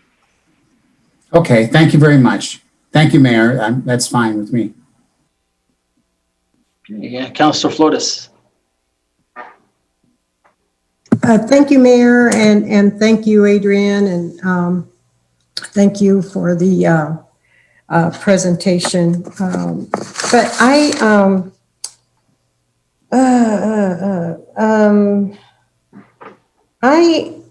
and thank you, Ms. Teeters, for this information. So why is it Saputo? It's just, so the plans that were being made, that the timeline has come to a halt because there was something that was overseen initially, or is this something that came up that was a total surprise? Well, yeah, it didn't come up initially, but why? I mean, is it a total surprise that the infrastructure can't support a facility that's going to double in size? Or why? Can anybody answer that? I don't know if that would be Dr. Martinez or Adrian. Probably Dr. Martinez, since it's, yeah, Dr. Martinez, why wasn't this seen initially? Either by Saputo or by the city? Mr. Mayor, City Council members, Councilor Flores, we are working with the company, and this information has come from the company. So I know we have representatives from them. I will pass it on to them for more details on this specific question from you. Okay, but before it goes over to the representative, Dr. Martinez, are you saying that it looked initially as if it was going to be okay from the point of view of the city, but now that their plans are finalizing or whatever? That's what I'm curious about. That's all. I just like to know why there was this change, or maybe lacked foresight on their part, or somebody's. I'm just curious. Mr. Mayor, City Council, Councilor Flores, I don't want to speak in misinformation, so I will pass it on to the company for them to provide more details on this. Thank you. Thank you very much. Hi, this is Mike Couturier with Ernst & Young. I don't have any technical information to share with you regarding the design of the proposed wastewater treatment plant or facility. When we were involved in the project, it was contemplated there was a capacity issue and there was a requirement to implement the construction of a wastewater treatment facility there. So that was basically a given from day one. So the information I'm hearing today would be, I don't know if that's been shared with the company, but it's a little bit new to me, that the capacity from the city's municipal facilities could accommodate the needs of the expansion in the existing operation. Did you say that you weren't aware of why we're here today, or this request from Saputo to table? The reason for the request to table? No, the reason for the request to table is to they're having some operational financial considerations right now that require the company to move forward more expediently with the implementation of the water treatment facility. So they're looking at accelerating the timeline for that versus the original plan was to move forward with that maybe a year or two later. So I think what we were trying to do is perhaps expand the IRB to include that once they're prepared to move ahead. Therefore, the current IRB, which only includes machinery and equipment for the proposed expansion, doesn't include that wastewater treatment plant. Therefore, we'd like to table the initiative and come back to you at a later date once their technical plans are more in order. Is there any, do you have any idea as to when they would come back to set things in motion? It's our understanding that that could be anywhere from 3 to 6 months. Okay. All right. Thank you so much. Yeah, we may come into a situation where the IRB resolution expires in August, but I guess we could revisit that at a later date, whether there's any flexibility to perhaps make some modifications to that date if they need a little bit more time. But I know they're diligently working on this proposal right now internally from a technical operational perspective. Great. Okay. Thank you, Mr. Couturier. Thank you, Mr. Chair. Thank you, Dr. Martinez. Sure. Ifo, did you have something you'd like to say? I did, Mayor. Thank you, Mayor and Council. I just want to clarify just so everybody understands, because I think there may be a little confusion from the city side. I want to make sure everybody knows that we can accommodate anyone and everyone. at the timeline that you want. And so we have, if our capacity exceeds our capacity, we have plans in place to be able to accommodate, straight from the mouth of our utilities director, right? We got plans in place. So this delay, as Mr. Coultry mentioned, has to do with the company's internal plans. And so they'll come back. But as far as being able to accommodate from a utility side, even to the company, letting them know that we'll be able to accommodate. And we do have an existing capacity there at the wastewater facility, but we can move.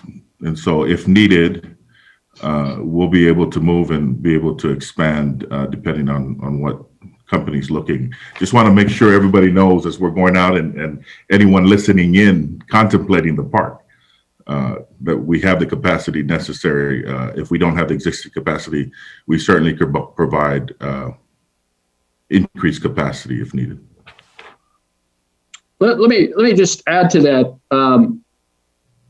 I appreciate the comment too about the additional capacity. Can you just state your name again, please, just so we have it for the record? Sure, Michael Coutry with Ernst & Young.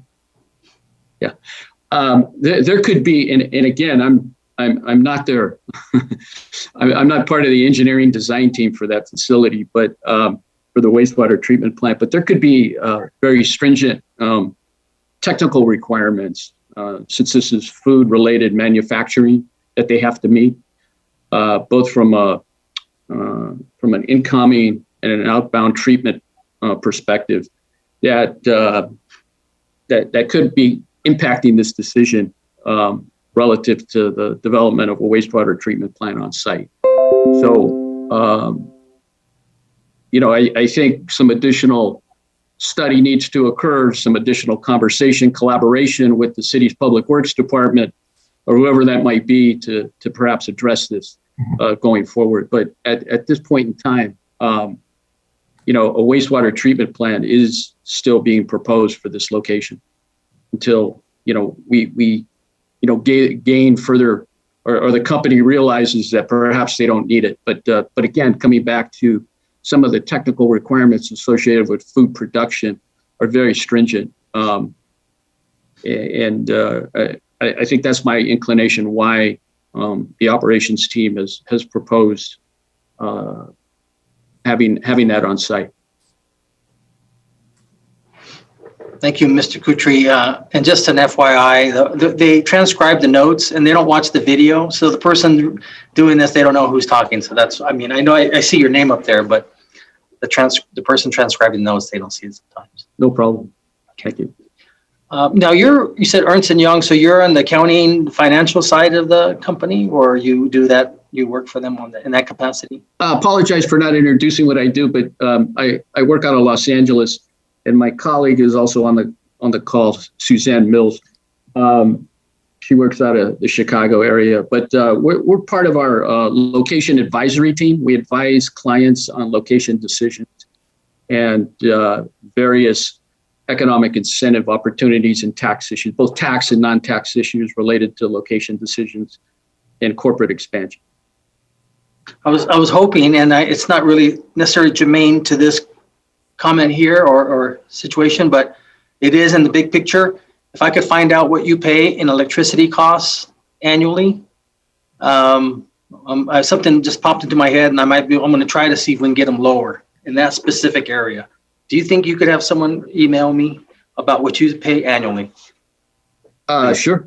Great. You're talking about the facility there, correct? Yes, sir. Yeah, I would imagine nonstop that you have different shifts throughout the night, and electricity's got to be a very high dollar amount. And there's something here, and I'll discuss a little bit later in the next coming weeks why I'm asking that question. Something that's very significant. It could be very helpful to the operation of Saputo. No, I really appreciate the offer, and we'll get back to you with their electric utility rates have been historically there at that location. Great. Dr. Martinez, did you have anything else to say? You still have your hand up? Forgot to put it down, Mr. Mayor. Okay.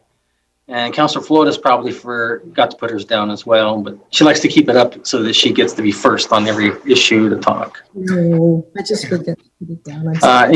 Anybody else have any questions? And if that's the case, then I'll just need a motion and a second to table this ordinance indefinitely. I'll make a motion, Mayor.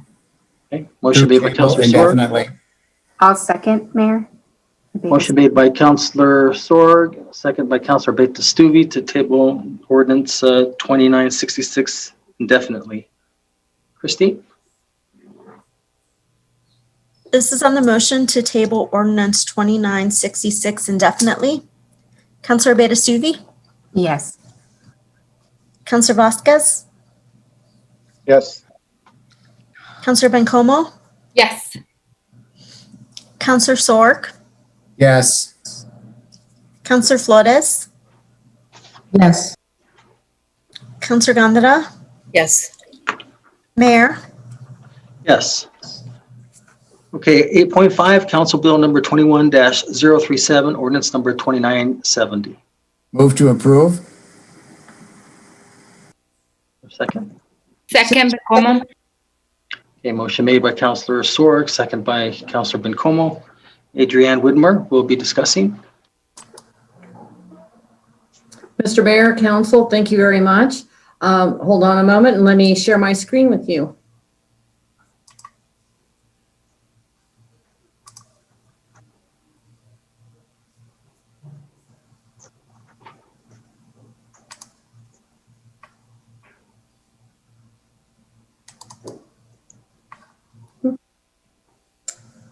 So last time we chatted was a couple of weeks ago, and I just wanted to kind of go through a little bit of what we did with the background. And so you all have seen these particular slides before.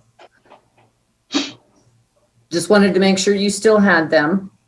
And then so the new stuff that we have on the background is we provided you with a copy of the septic tank identification and prioritization plan. And right here, you had asked for some maps of the different districts and the sewer parcels.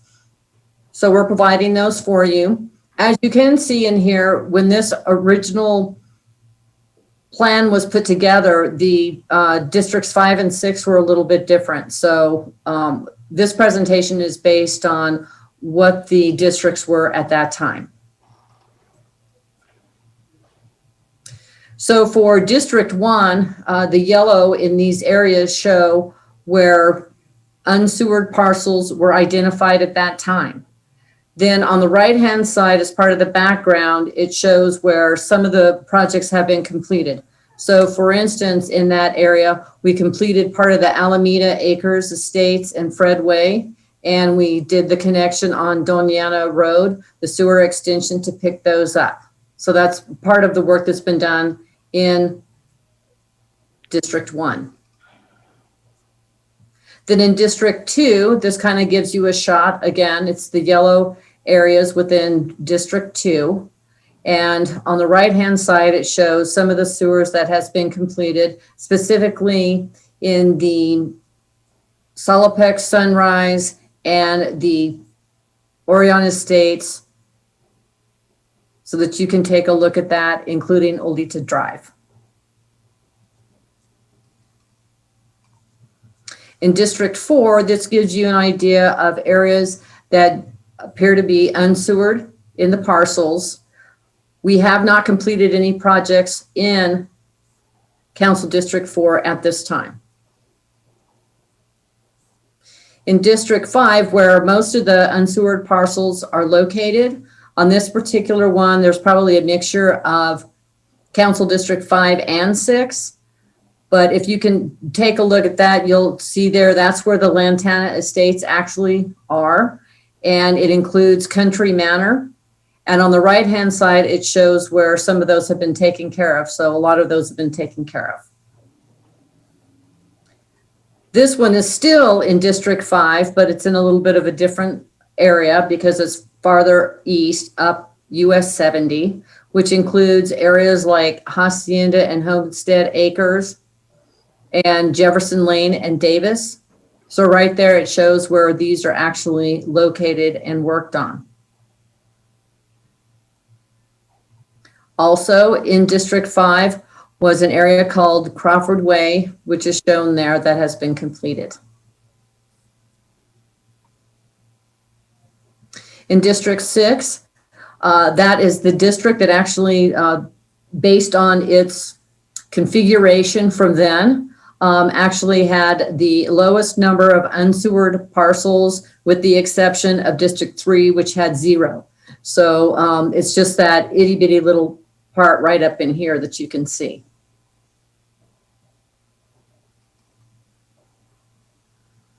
There was one other wastewater project that was completed, and that was Willow Glen. It is outside of the city limits, and it happens to have been a grant that was funded through a county commissioner request to serve, and that's because they knew that we had sewer nearby where the county didn't. So that counselor requested funding specifically from requests from that neighborhood through that counselor to provide funding to the city in order to get it completed. And so that's what this is showing. As additional background, what we've done here is we have shown what the project funding actually was, what the cost of that particular project was, and the priority situated with based on the ID and prioritization plan. So you can see here that nearly $5 million has been spent on putting in sewer, and then of that, almost 4 million of it has been grant funded through the state of New Mexico.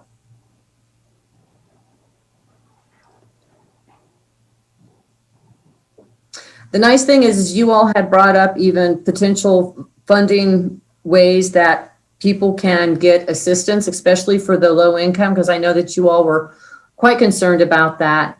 And the housing, they've got a program that actually can address the needs of the low income homeowners, and they're available if there are any kind of specific questions on that. But we've included this for you all to take a look at. And then based on that, these are the same options as last time. And we're here for any questions, that further questions or further discussion if you have any. Thank you. Thank you, Adrienne. Councilor Bencomo. Thank you, Mayor. Yes, and thank you so much, Adrienne. I know that this was a big issue a couple weeks ago. I don't know, I have to apologize. I feel like I'm missing a bunch of context to this conversation. However, I really appreciated the report you all sent over. That was very, very helpful. I am curious, Adrienne, I know that you had briefly talked about this last 2 weeks ago in terms of community engagement around the issue. Can you talk more about that? Can you talk more about exactly how many impacted folks you've been able to reach? What has been the feedback that you are getting from folks? And I am definitely curious in terms of, well, I'll stop there and then I'll let you answer that, and then I'll continue. Thank you, Mayor, Council, Bencomo, Adrienne Widmer, Interim Assistant Utilities Director. Yes, before we went into each of these areas, there were community meetings held. Those counselors at that time went to those meetings and participated in them. And so talked about the projects, talked about the potential for tie-in and hook-in. So we know that those had actually occurred. So, moving forward, it almost seems like we need to, I think, be even more community engagement to actually see, to explain it a little bit more. I know that costs were actually provided and estimates. So, I think just having more of a further discussion is probably a good idea, obviously, so that maybe we can get a little more participation. I hope that answers your question. Yeah, yes, definitely, or at least somewhat. I think, can you remind me the total number of priorities? I think it was like 1,000 something, right? Mayor, Councilor Bencomo, let me go back to the PowerPoint. And we'll take a look at that. So as part of the background.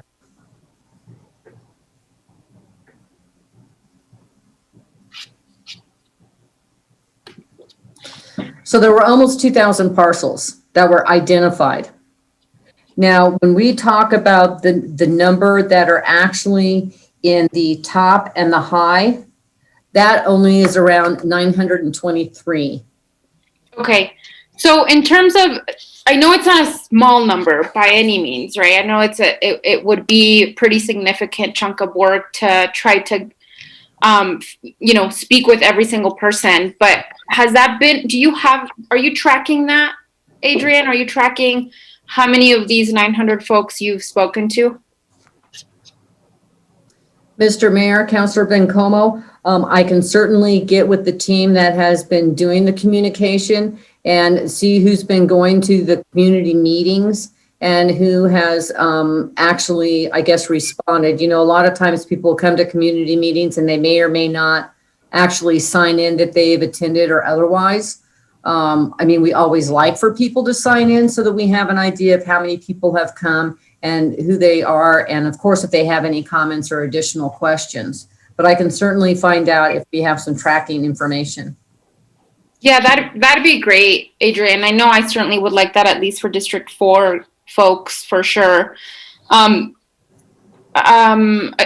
Just lastly, I think for me, the biggest concern is I'm glad that you had on here information about low to moderate income families, households who might not be able to afford this, to be able to get some support. I think for me, honestly, just from what I know about community engagement and people being involved in city government, that often folks who are low income families, they're the ones that potentially are least engaged in city government, and not because of not caring, but because there's no time sometimes, right? Like that's just not something on their priority list. So I fear that, and then in the areas that I at least know in District 4, that there may be a lot of actually low income folks who might not even understand or have access to the information about financial support. So whatever I can do to help and how much ever more community engagement we can do to ensure that people understand that there is help for this and understand why this is something that needs to happen,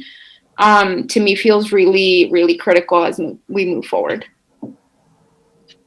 Absolutely. Mayor, Councilor Bencomo, we really appreciate that. And we'll get that information. And as we're going forward, we will coordinate with you even further. We really appreciate that. Thank you. Thank you, Adrian. Thanks, Mayor. Mm-hmm. Thank you. Mayor Pro Tem.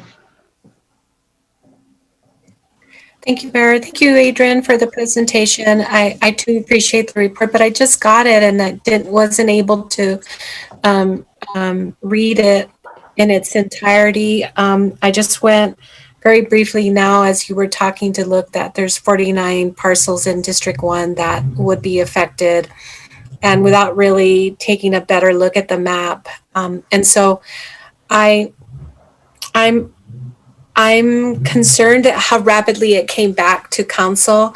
I don't want to, I know that this is a big deal. I know that if we continue on this path, there's the possibility of contamination, you know, as time goes by. And I, of course, don't want that to happen, but I also feel really concerned about the timing. And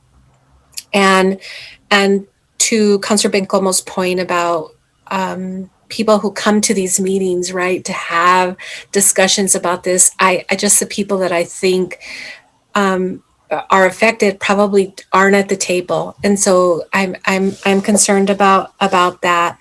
Also, on slide 15 in your the list of the potential resources that we could possibly utilize. The first one, well, how much money on the program by Housing and Neighborhood Services, how much money is in there for something like this, and how easily accessible is it to our people? Because a lot of times there's waiting lists, And, it takes a considerable amount of time to get people the help that they need. So although I know that this is available, I know the funding is limited. So do we have an idea of what that looks like in terms of money specific to this particular issue? Mr. Mayor, Mayor Pro Tem Gondra, Natalie Green for the record. These projects would be on a project-specific basis. So we would do a set-aside, or it would fall under the umbrella of our home rehabilitation program. And they have anywhere from $300,000 to $500,000 a year to dedicate to home rehabilitation projects. So we do operate this similar program with our gas utility for mobile homes. So it would require that staff is already planning a big overhaul of the home rehab program as a whole. And you'll be seeing that in the mid-summer. But we would fund these projects again. We'd work with utilities to ensure that we had sufficient budget to cover this portion. And then how would you go about picking whatever sites, right? Because we have, with the exception of District 3, we have, several splattered throughout the city. So I would imagine that 300,000 doesn't obviously cover the 900 plus that is in need of the switch. Mr. Mayor, Mayor Pro Tem Gondra, I'll defer to Adrian. I'm not sure how they pick their projects, but we would come as a complement to their programming. Okay.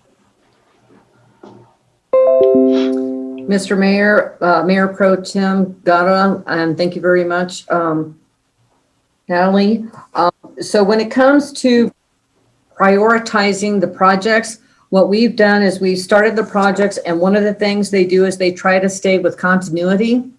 So for instance, there's the areas in, let me pull one of these up. I'm sorry that I keep sharing and unsharing. It's okay. I appreciate it. Absolutely. So I wanted to show you,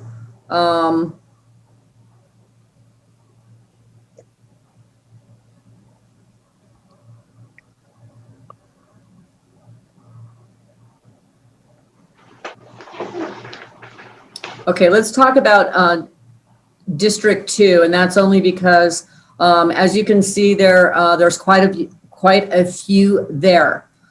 There has been funding that you've seen on that one slide that included the Solopec, Orion Estates, Soriano University, and Brittany Estates. So part of that area has not been completed yet, specifically this Brittany Estates. So when we get enough money that it looks like we're going to be able to at least finish enough to provide service and it actually go into the sewer system, that's one of the reasons why those are specifically chosen. So one of the newer ones is going to be an area there in Brittany Estates, because it's in the design phase, only because we've received funding to take care of that. Another area that we do with continuity would then be with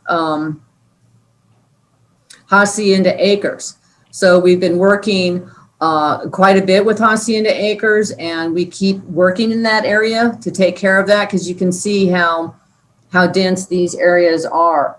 So right. Try to do, well, obviously we're only focusing on top and high, but a lot of times when we go into these, it's how much money is there and what can we afford to try to complete at least phases of projects in one fell swoop, so we don't have to keep going back, or it's just partial. I hope that that explains that to you. No, it does. And to a degree, I guess I wanted to know, it does. Yes, it does. And so, Adrian, did you give the total amount to complete this? Did you do this last time? I'm trying to remember. The total amount to complete 1,000 to whatever the number that we have to switch over. Did you give an estimated amount? Oh, you mean for the total number of septic tanks throughout the city if we wanted to get rid of them? No, I know you gave us that total, but the total amount, how much it's going to cost us, or them, the public. If Oh, you will. I see the public. Okay. So Councilor Ganda, I was talking, Mayor Pro Tem Ganda, I was talking about the lines and the hookups to each parcel, each residence. Is that what you were asking, Mayor Pro Tem? No, I guess all of it. I just want to see what it costs, because we get money from capital outlay, right? We have different funding sources that provide, right, the necessary funding for the switch. So I'm just trying to figure out in my head what how much money it would cost to do that. okay, so for the actual, so the impact fee depends on the size of the meter. So right. So a normal residential meter, 3/4, that's around $2,760 or something for the impact fee, somewhere in there. Okay. Now, the hard part is the actual portion that is responsible by also by the resident, and that is the actual tie-in and the decommissioning of their septic system. Okay. So depending on exactly where their septic tank is located and how far away it is to tie in and what the access is like, right, depends on what that is. So previous estimates is if it was on a lot that was pretty clear where a plumber contractor could get in there with their backhoe, so that they could actually put in the sewer line, tie it in, and then they have the backhoe so that they can then decommission the septic system, was anywhere between $800 to $1,000. Now, if you have a smaller lot, in some of the older areas, because where it's pretty dense before the Environment Department kept increasing the size of lot that you can have, some of these are pretty small, which means they're going to be very difficult to get into. So it's not like you're going to be able to take a backhoe in there and do the work, which then means it's pretty much a trencher or hand digging, and then probably something like sledgehammers or jackhammers to work on the top of the septic tanks in order to have them decommissioned. Now, obviously, that's going to be quite a bit more expensive. Okay, so previous estimates were estimated, close to 2,000. So you're looking, and that's why it's, we kind of have the rest estimate of a median amount of about $5,000. Yeah. Got it. Thank you, Adrian. I appreciate that. As you're talking, I'm like, oh yeah, I remember she said this. It jogged my memory. So thank you for that. You're welcome. Yeah, I appreciate that, Mayor. Those are all the questions and comments I have at this point. Okay, Councilor Bate-Stuvey. And thank you, Adrian. Actually, one of my first questions was going to be that of that public cost. And so $5,000 per family. During my time walking my neighborhoods, especially in the Solopec area, along O'Hare, all those areas, this was one of the most talked about issues, and cost was brought up. And for a lot of these families as well, they were in a very middle zone where they may not qualify for any of the assistance, but they don't necessarily have, or this could be the tipping point for them to have to give these types of costs. One of the questions I do have, if we were to approve of this ordinance today, could you kind of explain the timeline of when this would affect a household and how that would? Mr. Mayor, Councilor Stuvey, thank you very much for that question. So for those areas that have already been installed with sewers, obviously this would not affect them right now because they're kind of like grandfathered in. That was one of the things that the legal department said, okay, if you do this, then this becomes effective when council says it becomes effective. So then that would mean that projects that occur afterwards would then be the ones that are subject to this particular ordinance change. And as shown in the ordinance, once that gets approved, of course, after a project is actually completed and accepted by the city, that's when the timeline actually starts for, you know, for the 1 year to get tied in. And so that would not necessarily affect these older neighborhoods with the same timeline. You mean the ones that we've already installed the sewer in? Yes. That is correct. So that would be two different because that's already been put in. And although we did our community outreach and said, hey, come and hook up, there was nothing that said that they absolutely had to do it. It wasn't mandatory. So then they don't have to. We would prefer them to, obviously. But I think we were just a little more concerned that, you know, we've been working on this for 12 years. We have a 35% participation rate. That just really concerns us that we are getting state money and we're putting in sewers and we're only getting a 35% average participation. Okay. Thank you for that. Thank you.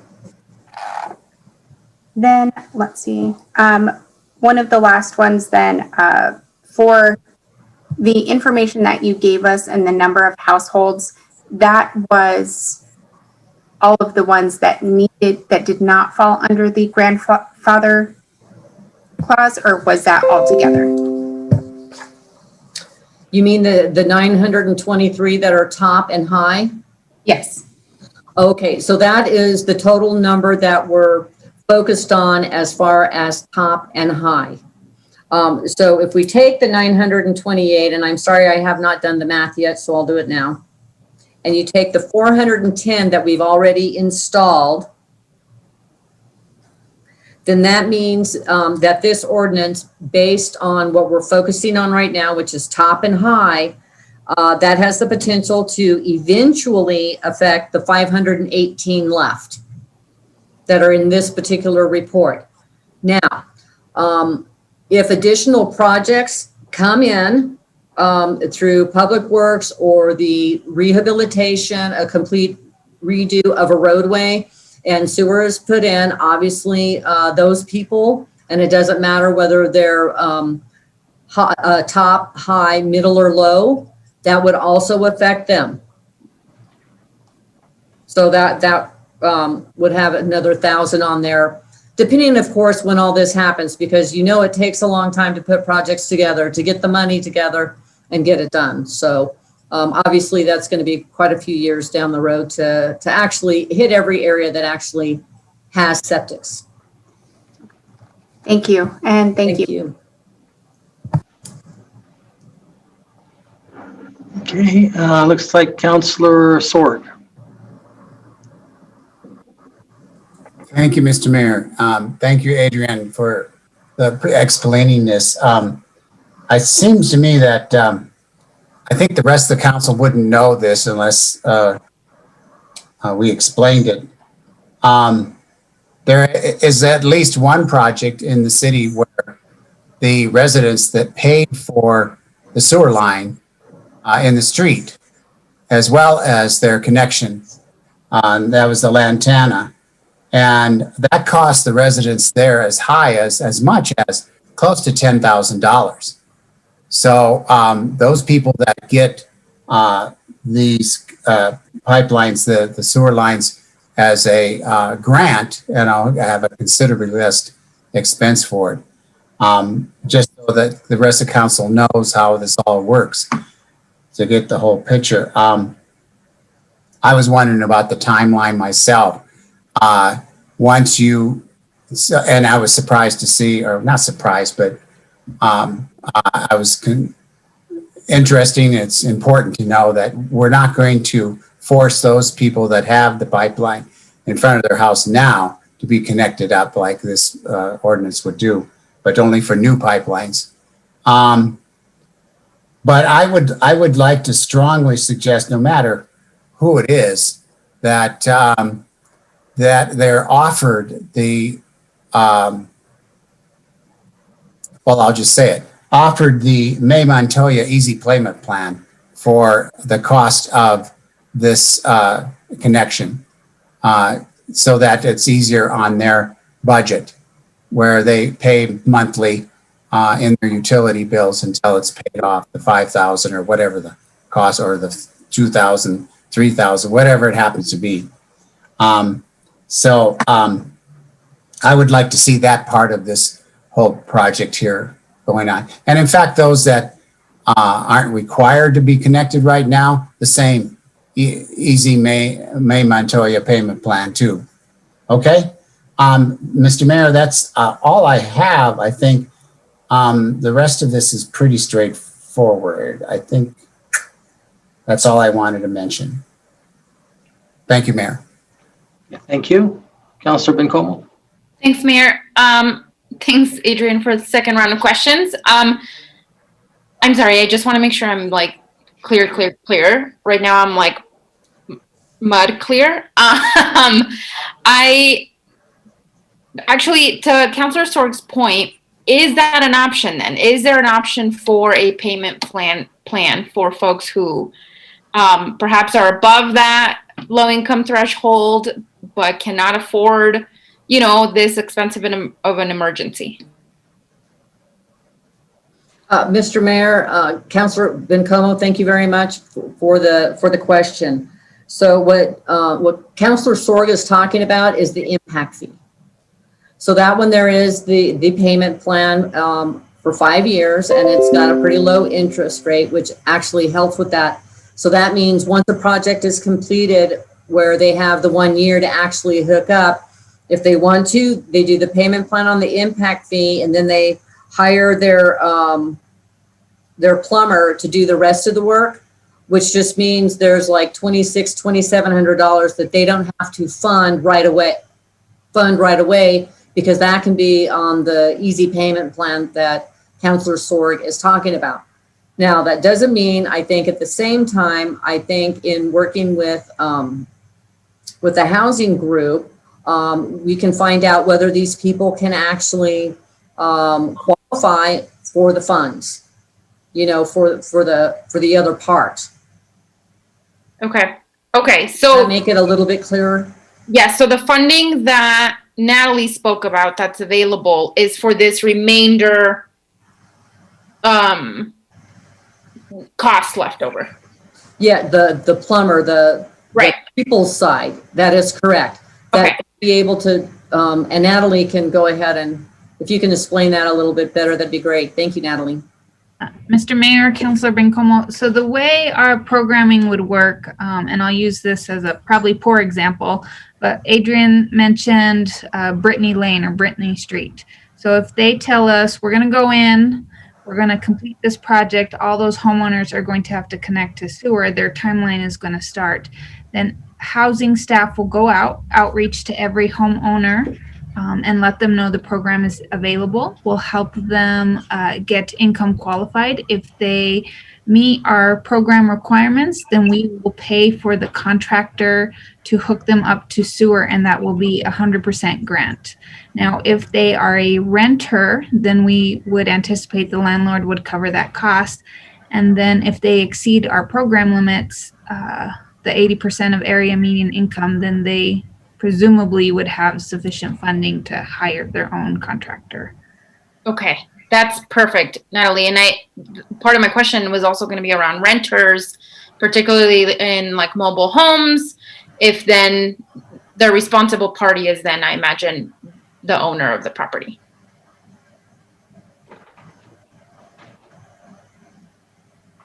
Yes. Oh, yes. That would be anticipated. Okay, great. Okay.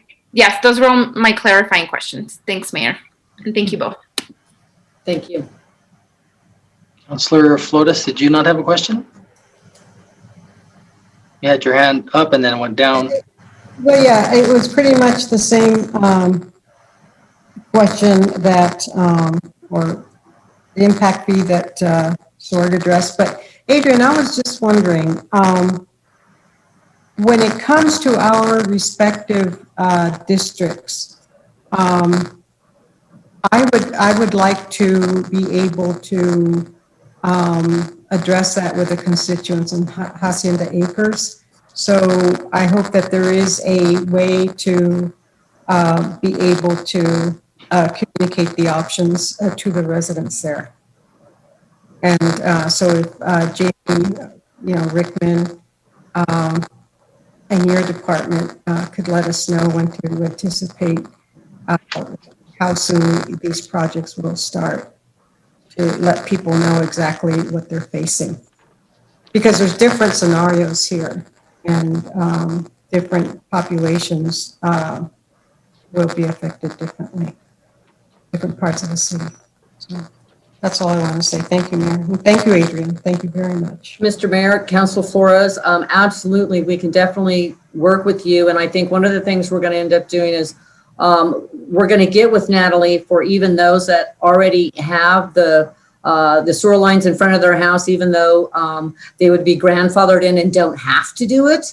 There are definite people in that area that we believe that would qualify, that we can get with you. So we can certainly obtain the addresses of the areas that actually have stub outs that have not yet signed up.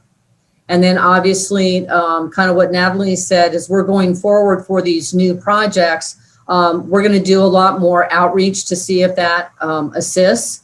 And any of those in that area, we will most definitely include you in any of those communications with any of them, so that you're fully aware of what's going on. And if you could help us with actually communicating some of that, that would be absolutely fabulous. Thank you very much. Yes, and thank you, Adrian. Yes, because I was talking to Joanne Ferrari the other day, and we were talking about this and the expense that is. I mean, it can be pretty high. I mean, and then her husband Rich pitched in and said that it gets really expensive because they had to do something with their septic tank. And as you were talking about that small hoe or short hoe or whatever, maybe I'm confusing with the farm workers working out in the fields with a short hoe, but that gets to be pretty dicey. And sometimes they have to go outside of the property and dig through a wall, like the rock wall or something. And that was going to cost them a chunk of change. The other thing that Joanne was saying is that, but we funded everything. And I said, no, the hookups and the tie-ins are not covered. And she brought out her data, the stuff, and I said, no, Joanne, it just says septic line. That doesn't say septic hookup. So anyway, there's a lot of education to be done. But I think it's going to, I anticipate that it will be very welcomed in Hacienda Acres. And I'm glad that you also mentioned that even those that fall outside of the ordinance will be able to apply for assistance, because this is something that I felt very strongly about since when I started campaign. And it wasn't until I was campaigning out in Hacienda Acres that, I was asking what they would like to see in something, but there was quite a few that wanted that, but they couldn't afford it. So thank you, Adrian, and thank you everyone in utilities and the city who's working on this. Thank you. Thank you. It's our pleasure. Thank you. We got to get that speaker of yours fixed there, Councilor. You have a lot of static still. Remember last time? Well, the whole computer already told Eco it should just be thrown out the window. But that was also my little doggy barking. Throw it out the window after you get a new computer. Oh, afterwards, of course. Thank you. Adrian, I've got one quick question here. So it says, it shall be mandatory for owners or occupants within the city to connect their premises to the city sewer within 1 year after the city sewer has been built and accepted. Is that still correct? Mr. Mayor, that is correct. So as soon as new projects are completed and once it's accepted by the city, that's when the 1 year date of countdown starts. And what happens to those who don't? Does the city still move to install it and then put some type of a filing on their property, or what happened? You know? Mayor, actually, I think if Robert Cabello is on, I would certainly ask for his assistance. I'm not sure if it's just considered a minor portion when it comes to violating the municipal ordinance. Either that or Jennifer, when it comes to violating whatever the ordinances are.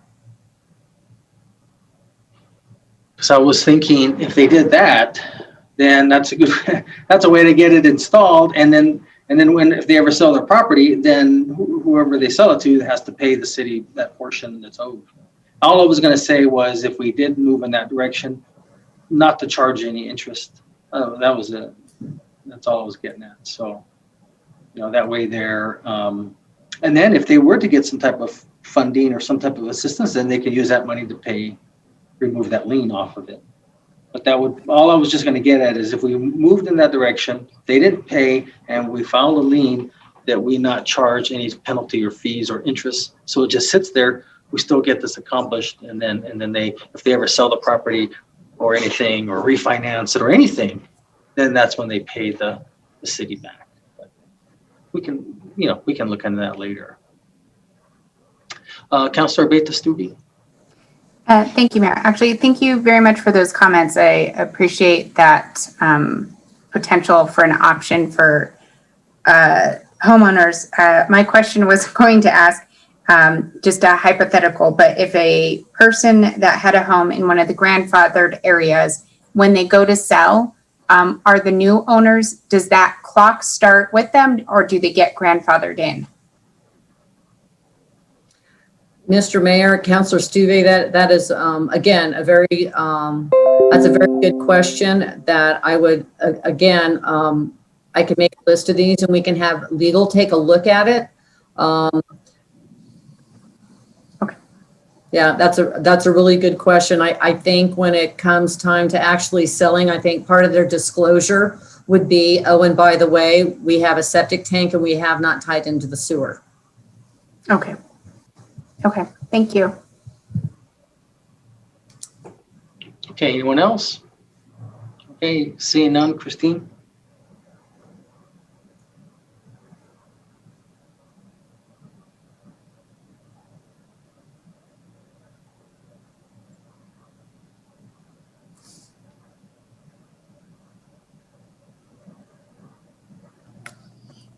Christine, you there? I'm sorry, Mayor, I was setting up that meeting for you guys. Oh, okay. Okay, so this is on the motion to approve ordinance 2970. Councilor Beta-Stubbe? Yes. Councilor Vasquez? Yes. Councilor Bencomo? Yes. Councilor Sorg? Yes. Councilor Flores?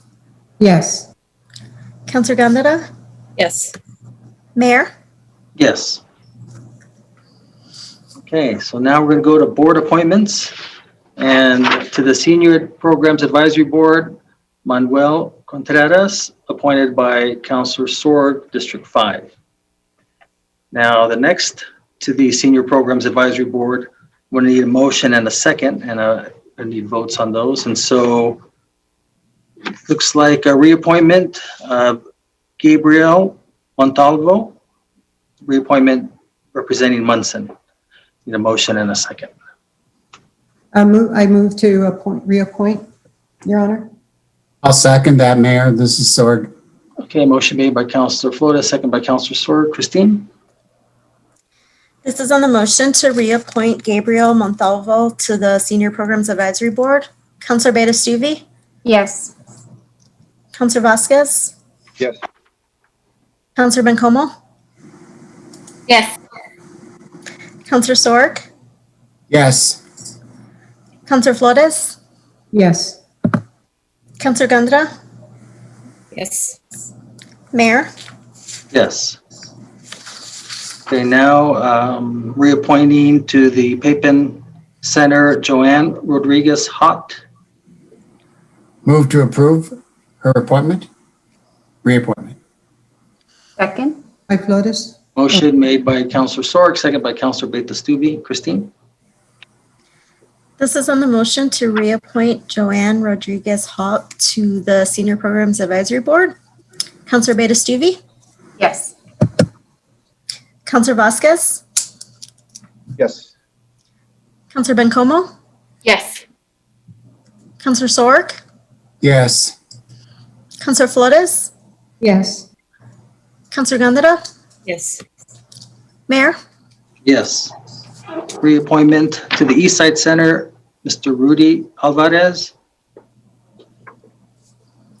Motion second. Move to approve. I'll second that. Motion made by Councilor Vasquez, second by Councilor Sorg. Christine? This is on the motion to reappoint Rudy Alvarez to the Senior Programs Advisory Board. Councilor Beta-Stuby? Yes. Councilor Vasquez? Yes. Councilor Bencomo? Yes. Councilor Sorg? Yes. Councilor Flores? Yes. Councilor Gondeta? Yes. Mayor? Yes. Reappointment to the Benavides Center, Cheryl Young. Motion second. Move to approve. Second by Flores. Motion made by Councilor Vasquez, second by Councilor Flores. Christine? This is on the motion to reappoint Cheryl Young to the Senior Programs Advisory Board. Councilor Beta-Stuby? No.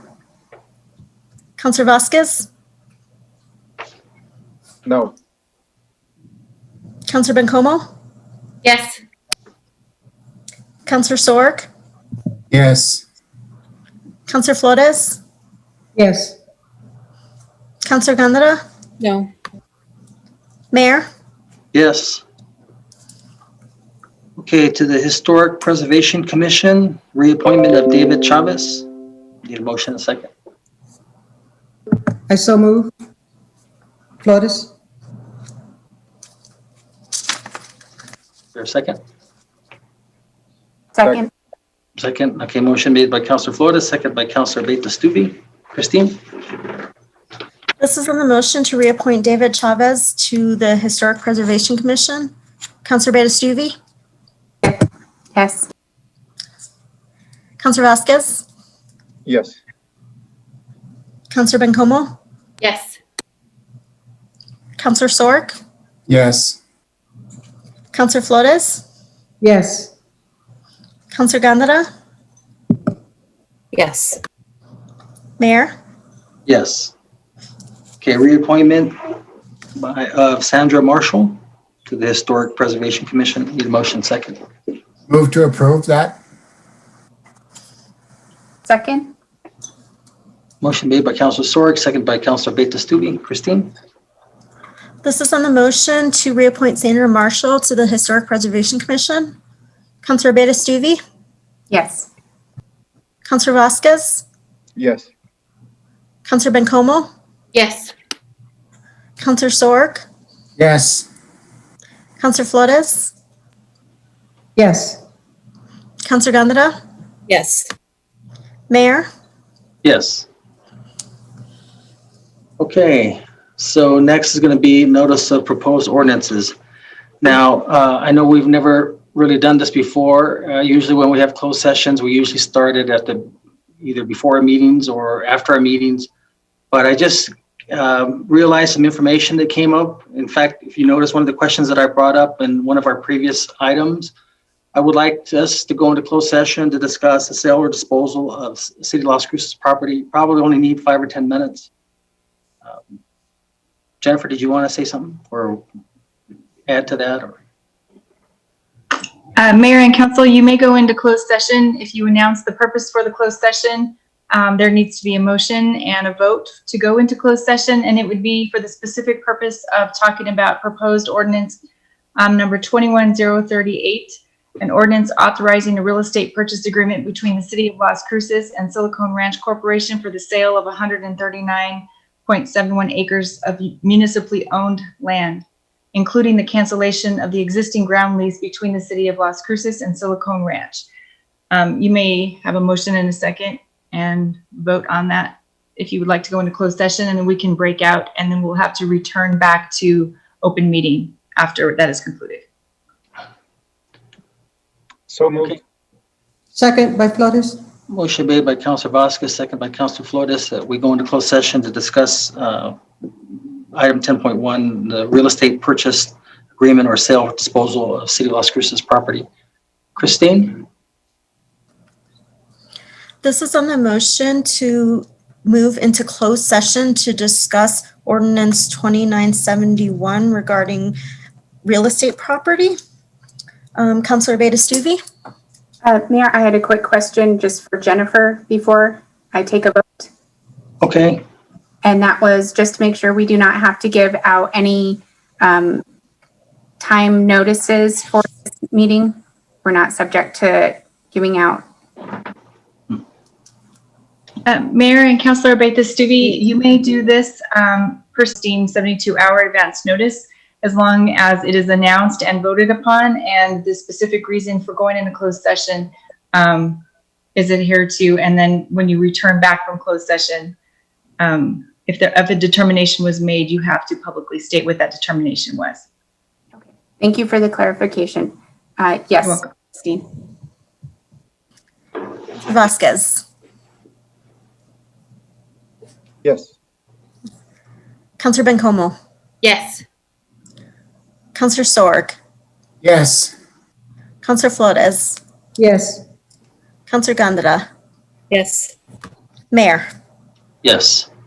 Okay, so it's 3:27 p.m. We are temporarily adjourned or break. Are we going to do the Teams meeting? Okay, so you should all find a link in your email address, and then we're going to, so just turn this down or turn off your cameras, and then go into the Teams, and then we'll be back. Probably won't take more than 10 minutes to discuss. Okay, see you in a little bit.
Bringing item 10.1, Council Bill 21-038, ordinance number 2971 forward.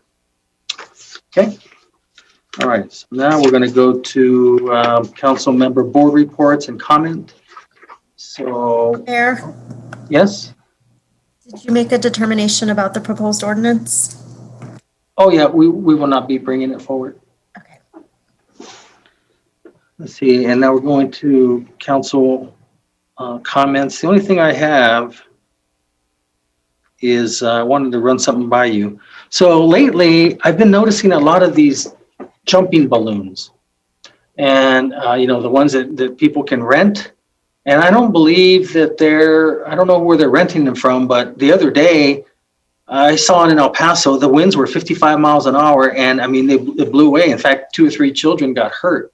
And I wonder how the regulation is going on those. And I'm thinking that there are people that are renting them that may not be having a city license. We don't know how that's happening. And I'm just concerned that there could be some children getting hurt. So I was gonna, if it's okay with you all, I was gonna ask EFO to have codes look into that and see if there's other places that are renting these out that aren't licensed, that could very, very well putting the children at risk. I find it incredulous. The other day, it was 55 miles an hour in El Paso, and it lifted that balloon up, and I mean, those jumping balloons, and took those kids away and got hurt. And so if that's okay with you, that's really the only thing I have.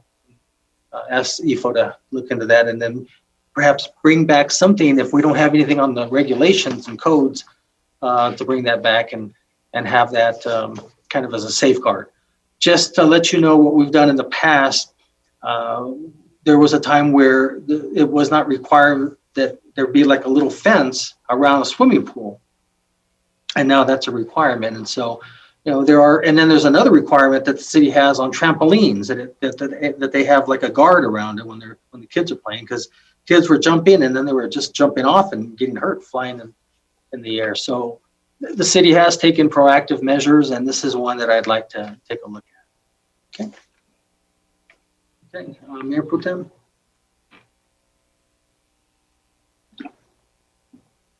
Is she on? Yeah, she's there. I am here. Sorry. Oh, okay. Sorry. Mayor, I wondered could you give us an update about your meeting with the hospital? Oh, yeah, sure. So I met with the Western Division President and John Harris, and Fernando was there, Robert was there, Robert Garza, Fernando Macias, and some other board members. They kind of shifted the meeting to wanting to know if what we thought about them just building $150 million addition or add-on. And I got the impression that instead of putting that $6 or $7 million that they've been putting into our hospital, maybe to use that as debt service to build this addition. Which, frankly, I mean, if they want to build that addition, as long as it's considered part of our lease, and that's part of ours, the City of Las Cruces and Doña Ana County, I personally don't have any problem with it. But we had to kind of cut short the meeting and enter into discussion that we'll just discuss at another time. So, but to circle back to whether or not the long-term mental health facility, and Mayor Pro Tem, you may know this, I asked Fernando, what exactly is the long-term facility in Las Vegas for? I always was the impression, very naively, thought that it was for people who needed medical or mental health services that couldn't afford it. But no, according to Fernando, and keep in mind he was a state legislator for 16 years, he said that's typically used when the courts deem someone and they, instead of locking them up, they put them there. So that's one. Two, it's also more of a long-term facility, not necessarily by the courts, but those that, like, for example, the mental hospitals in our area here, they can be as short as a week, can be a month, can be maybe 2 months, but apparently that facility over there is like 1 or 2 years, 3 years. And so So that changed the whole dynamics of what I was envisioning. So I wasn't aware of that. And so that's why he thought that, Fernando, that probably wasn't going to be filled up anytime soon, because it's just up to the courts how they do that. So, but the good news, and you're going to talk about it, I'm sure, is the behavioral health district and how we can look at a different manner to help create some funding for behavioral health. Right. So bottom line is, I will be discussing another issue on hospital this week, but it doesn't look good that we're going to be building a new huge hospital. Well, you never know, but I think the percentage just dropped. It's not out, but because we would need the state to come on board, which we don't think that they would. Okay. Thank you. Thanks, Mayor. Yeah, to just piggyback on or to add to your comments related to behavioral health district, we did meet the mayors, our county chair, and our Manny Sanchez and our county manager to discuss behavioral health district. It was a great meeting. There's a lot of commitment really to address our behavioral health collaboratively. And so a lot of the discussion was, do we enter into a memorandum of agreement or understanding or a joint powers of agreement? And had some dialogue about that, had some, in terms of financing, what that would look like, what the structure would be. And I think we all agreed that to meet in a month and to discuss structure and what the behavioral health district would look like. And really from the conversation, it would be a financial arm, right? Very similar to some of the other joint powers of agreements that we have, like the Animal Services Center, MRVDA, where each of the municipalities are putting forth funding. Then we would utilize our local behavioral health collaborative. They've been in existence for decades and doing some incredible work with planning and addressing several priorities like training, capacity building, jobs, recruitment and retaining of quality providers. And the big one is substance abuse, addiction, those 28-day facilities, those things that are missing from the system of care here. So, Mayor, if you recall, and I'll just throw this out there, when we met with Councilor Flores, myself, and Mary White, and yourself, the reason, one of the beginning, sort of the initial conversation was about that, there was a facility available that has been vacant that would look like a facility to provide those types of services, right? Kind of in a 28-day treatment facility, a facility that would help folks to fit the gap or the barrier that we have here in our community. And then that conversation, spinned into the behavioral health district. And so I'm really excited. There's a lot of excitement and commitment. I think all our mayors, our county commissioner Sanchez and county manager Macias is interested and committed to addressing this collectively. And so we'll be meeting in a month's time, and we'll have those conversations in terms of how to structure an MOU, at least to get it off the ground with the sites and of moving into a joint powers of agreement later on. And so we got some great buy-in, and I'm looking forward to that, Mayor. Very good. Yeah, it was good. And then it's Mental Health Awareness Month, May.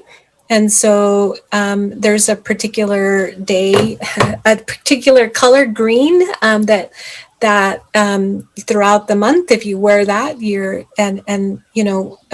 I've appreciated Ifo and Mandy, Gus and I have been working on, and really Mandy, on a media campaign related to mental health and breaking the stigma. And there's some great things that she has in mind to include the possibility of podcasts, like bringing in experts in the field.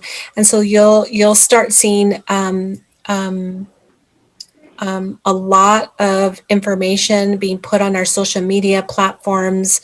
One in particular from the Ad Council, and hopefully maybe she'll be able to share a little more. But I'm really excited about how we're elevating, mental health, and so watch out for that campaign. There'll be several things like the state CYFD, Children, Youth, and Families Department, does Mental Health Mondays, and if you want to belong to their email list, you'll be getting every Monday they have identified, right, either a program or a project that they highlight.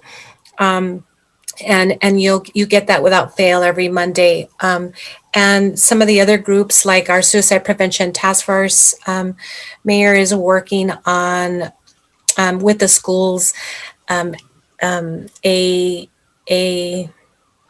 we have some magnets and some just swag that we want to give away related to important numbers to call. And we've had the idea of maybe stickers that the kids and staff, the youth and our staff can put behind their ID, so that it goes with them everywhere, right? That they have numbers. We're also looking at a survey because some preliminary data suggests that our suicide rates have gone down nationally, and specifically here in Las Cruces in the state. And so there's some discussion with the schools to do a survey to understand what that looks like and why. And some of our theories, our hypothesis is the number of supports and funding that has been just made available for all the survival services like food and housing and youth mentoring programs that are important. And so we're looking at doing putting together a survey with the schools to really get down to what that might look like. Why were suicides? Why did suicides decrease? And some, it could be because so many of our kids are stressed out when they go to school, right? And because they've been at home, that the peer pressures, those things are not readily. It's not something that they have to deal with as readily as being in school. So I'm really looking forward to working with the schools and Amy and Sonia on that with our Suicide Prevention Task Force. Let's see, what else?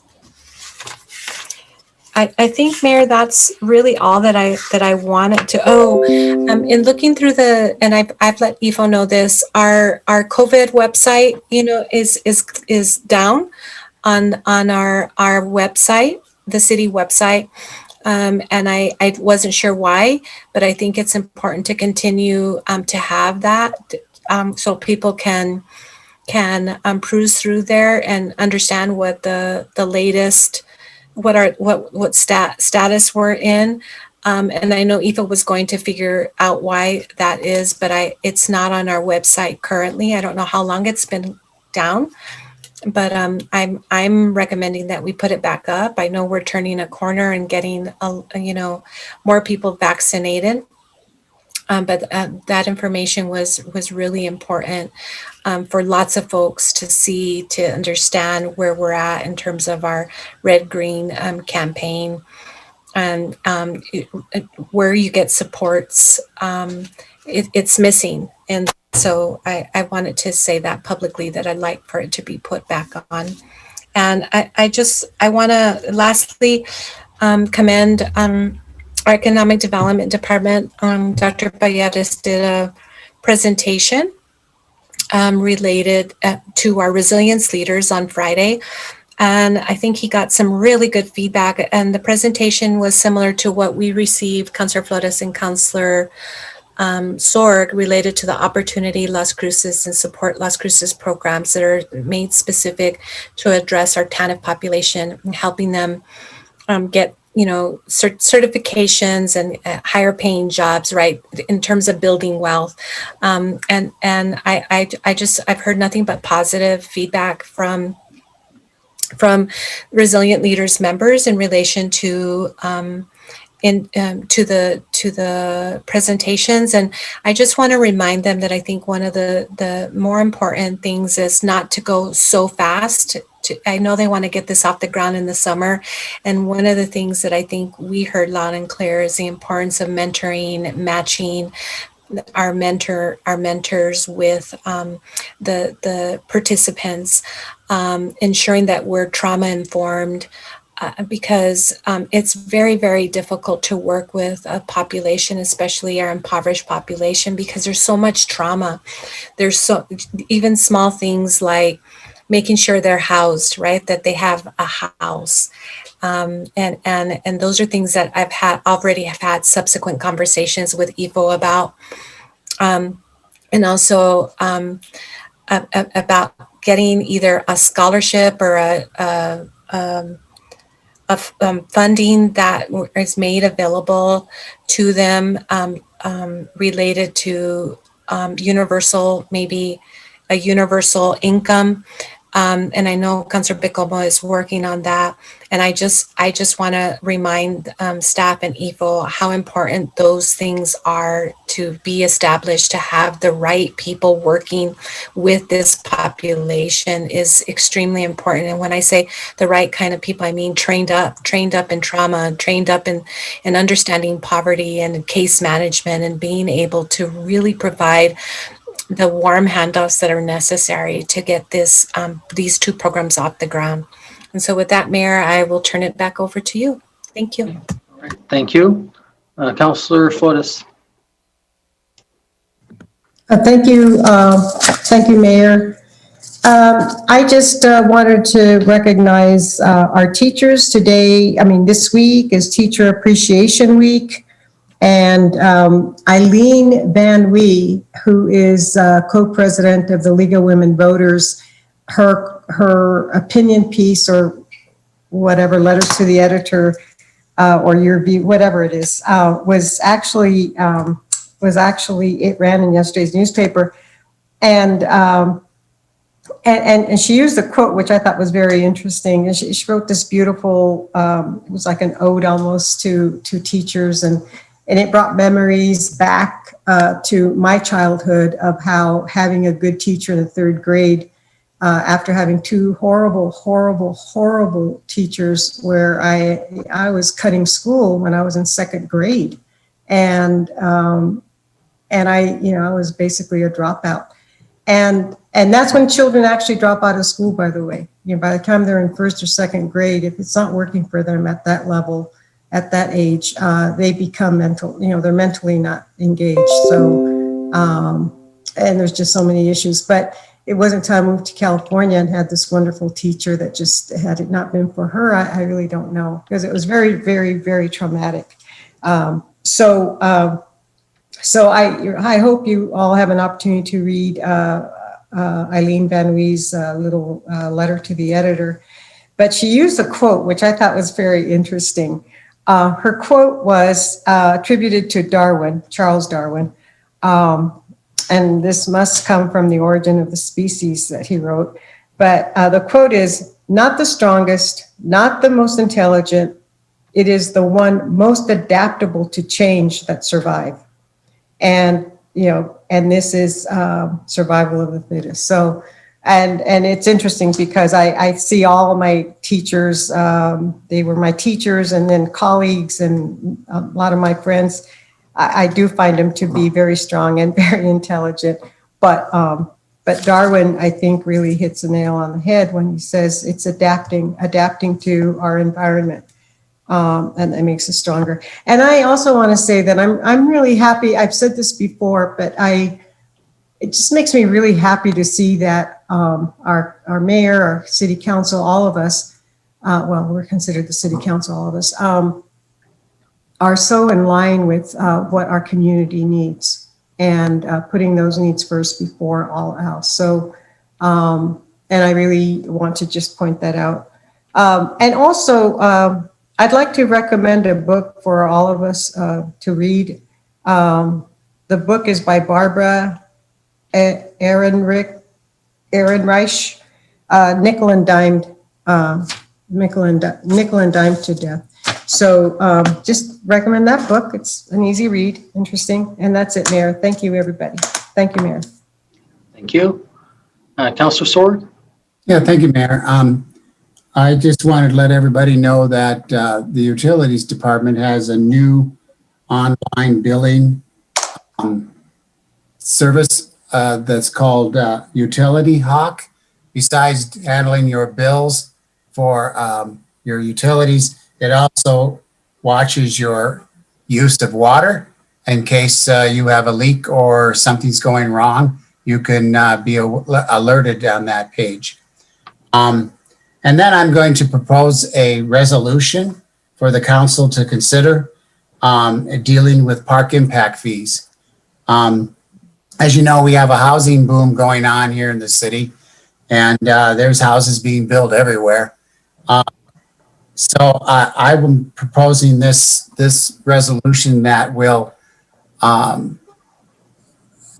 say that the park impact fees must be used to build neighborhood parks in new developments first, so that the new developments have parks according to our plan for Elevate Las Cruces.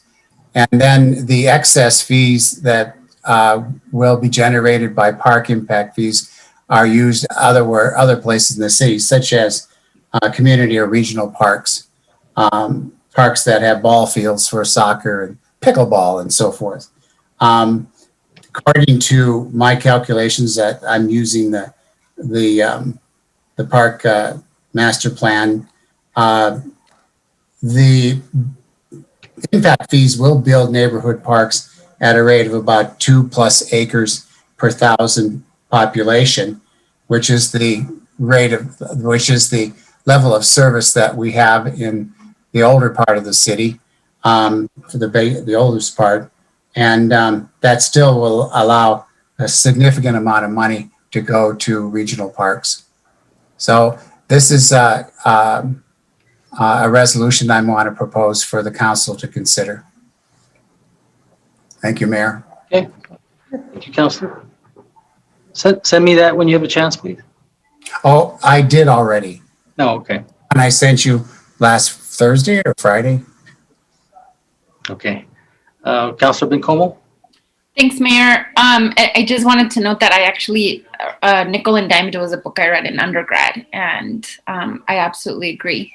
You should look into it. And speaking of, I don't have many things, honestly. I just wanted to note that May 1st is celebrated as International Day of Workers. And I've been hearing a lot of news recently about particularly restaurants not being able to rehire staff. And I think it's important to lift up the stories of workers, people who work in low wage jobs, not low skilled jobs. I think we have found that through the pandemic, a lot of folks who work in the food chain, a lot of folks who are domestic workers in construction, agriculture, the restaurant industry, service industry are essential, and they should be treated as such with benefits that accompany that. And so just wanted to lift that up. And I know that, we've been lifting up a lot of industry lately, which is important and good.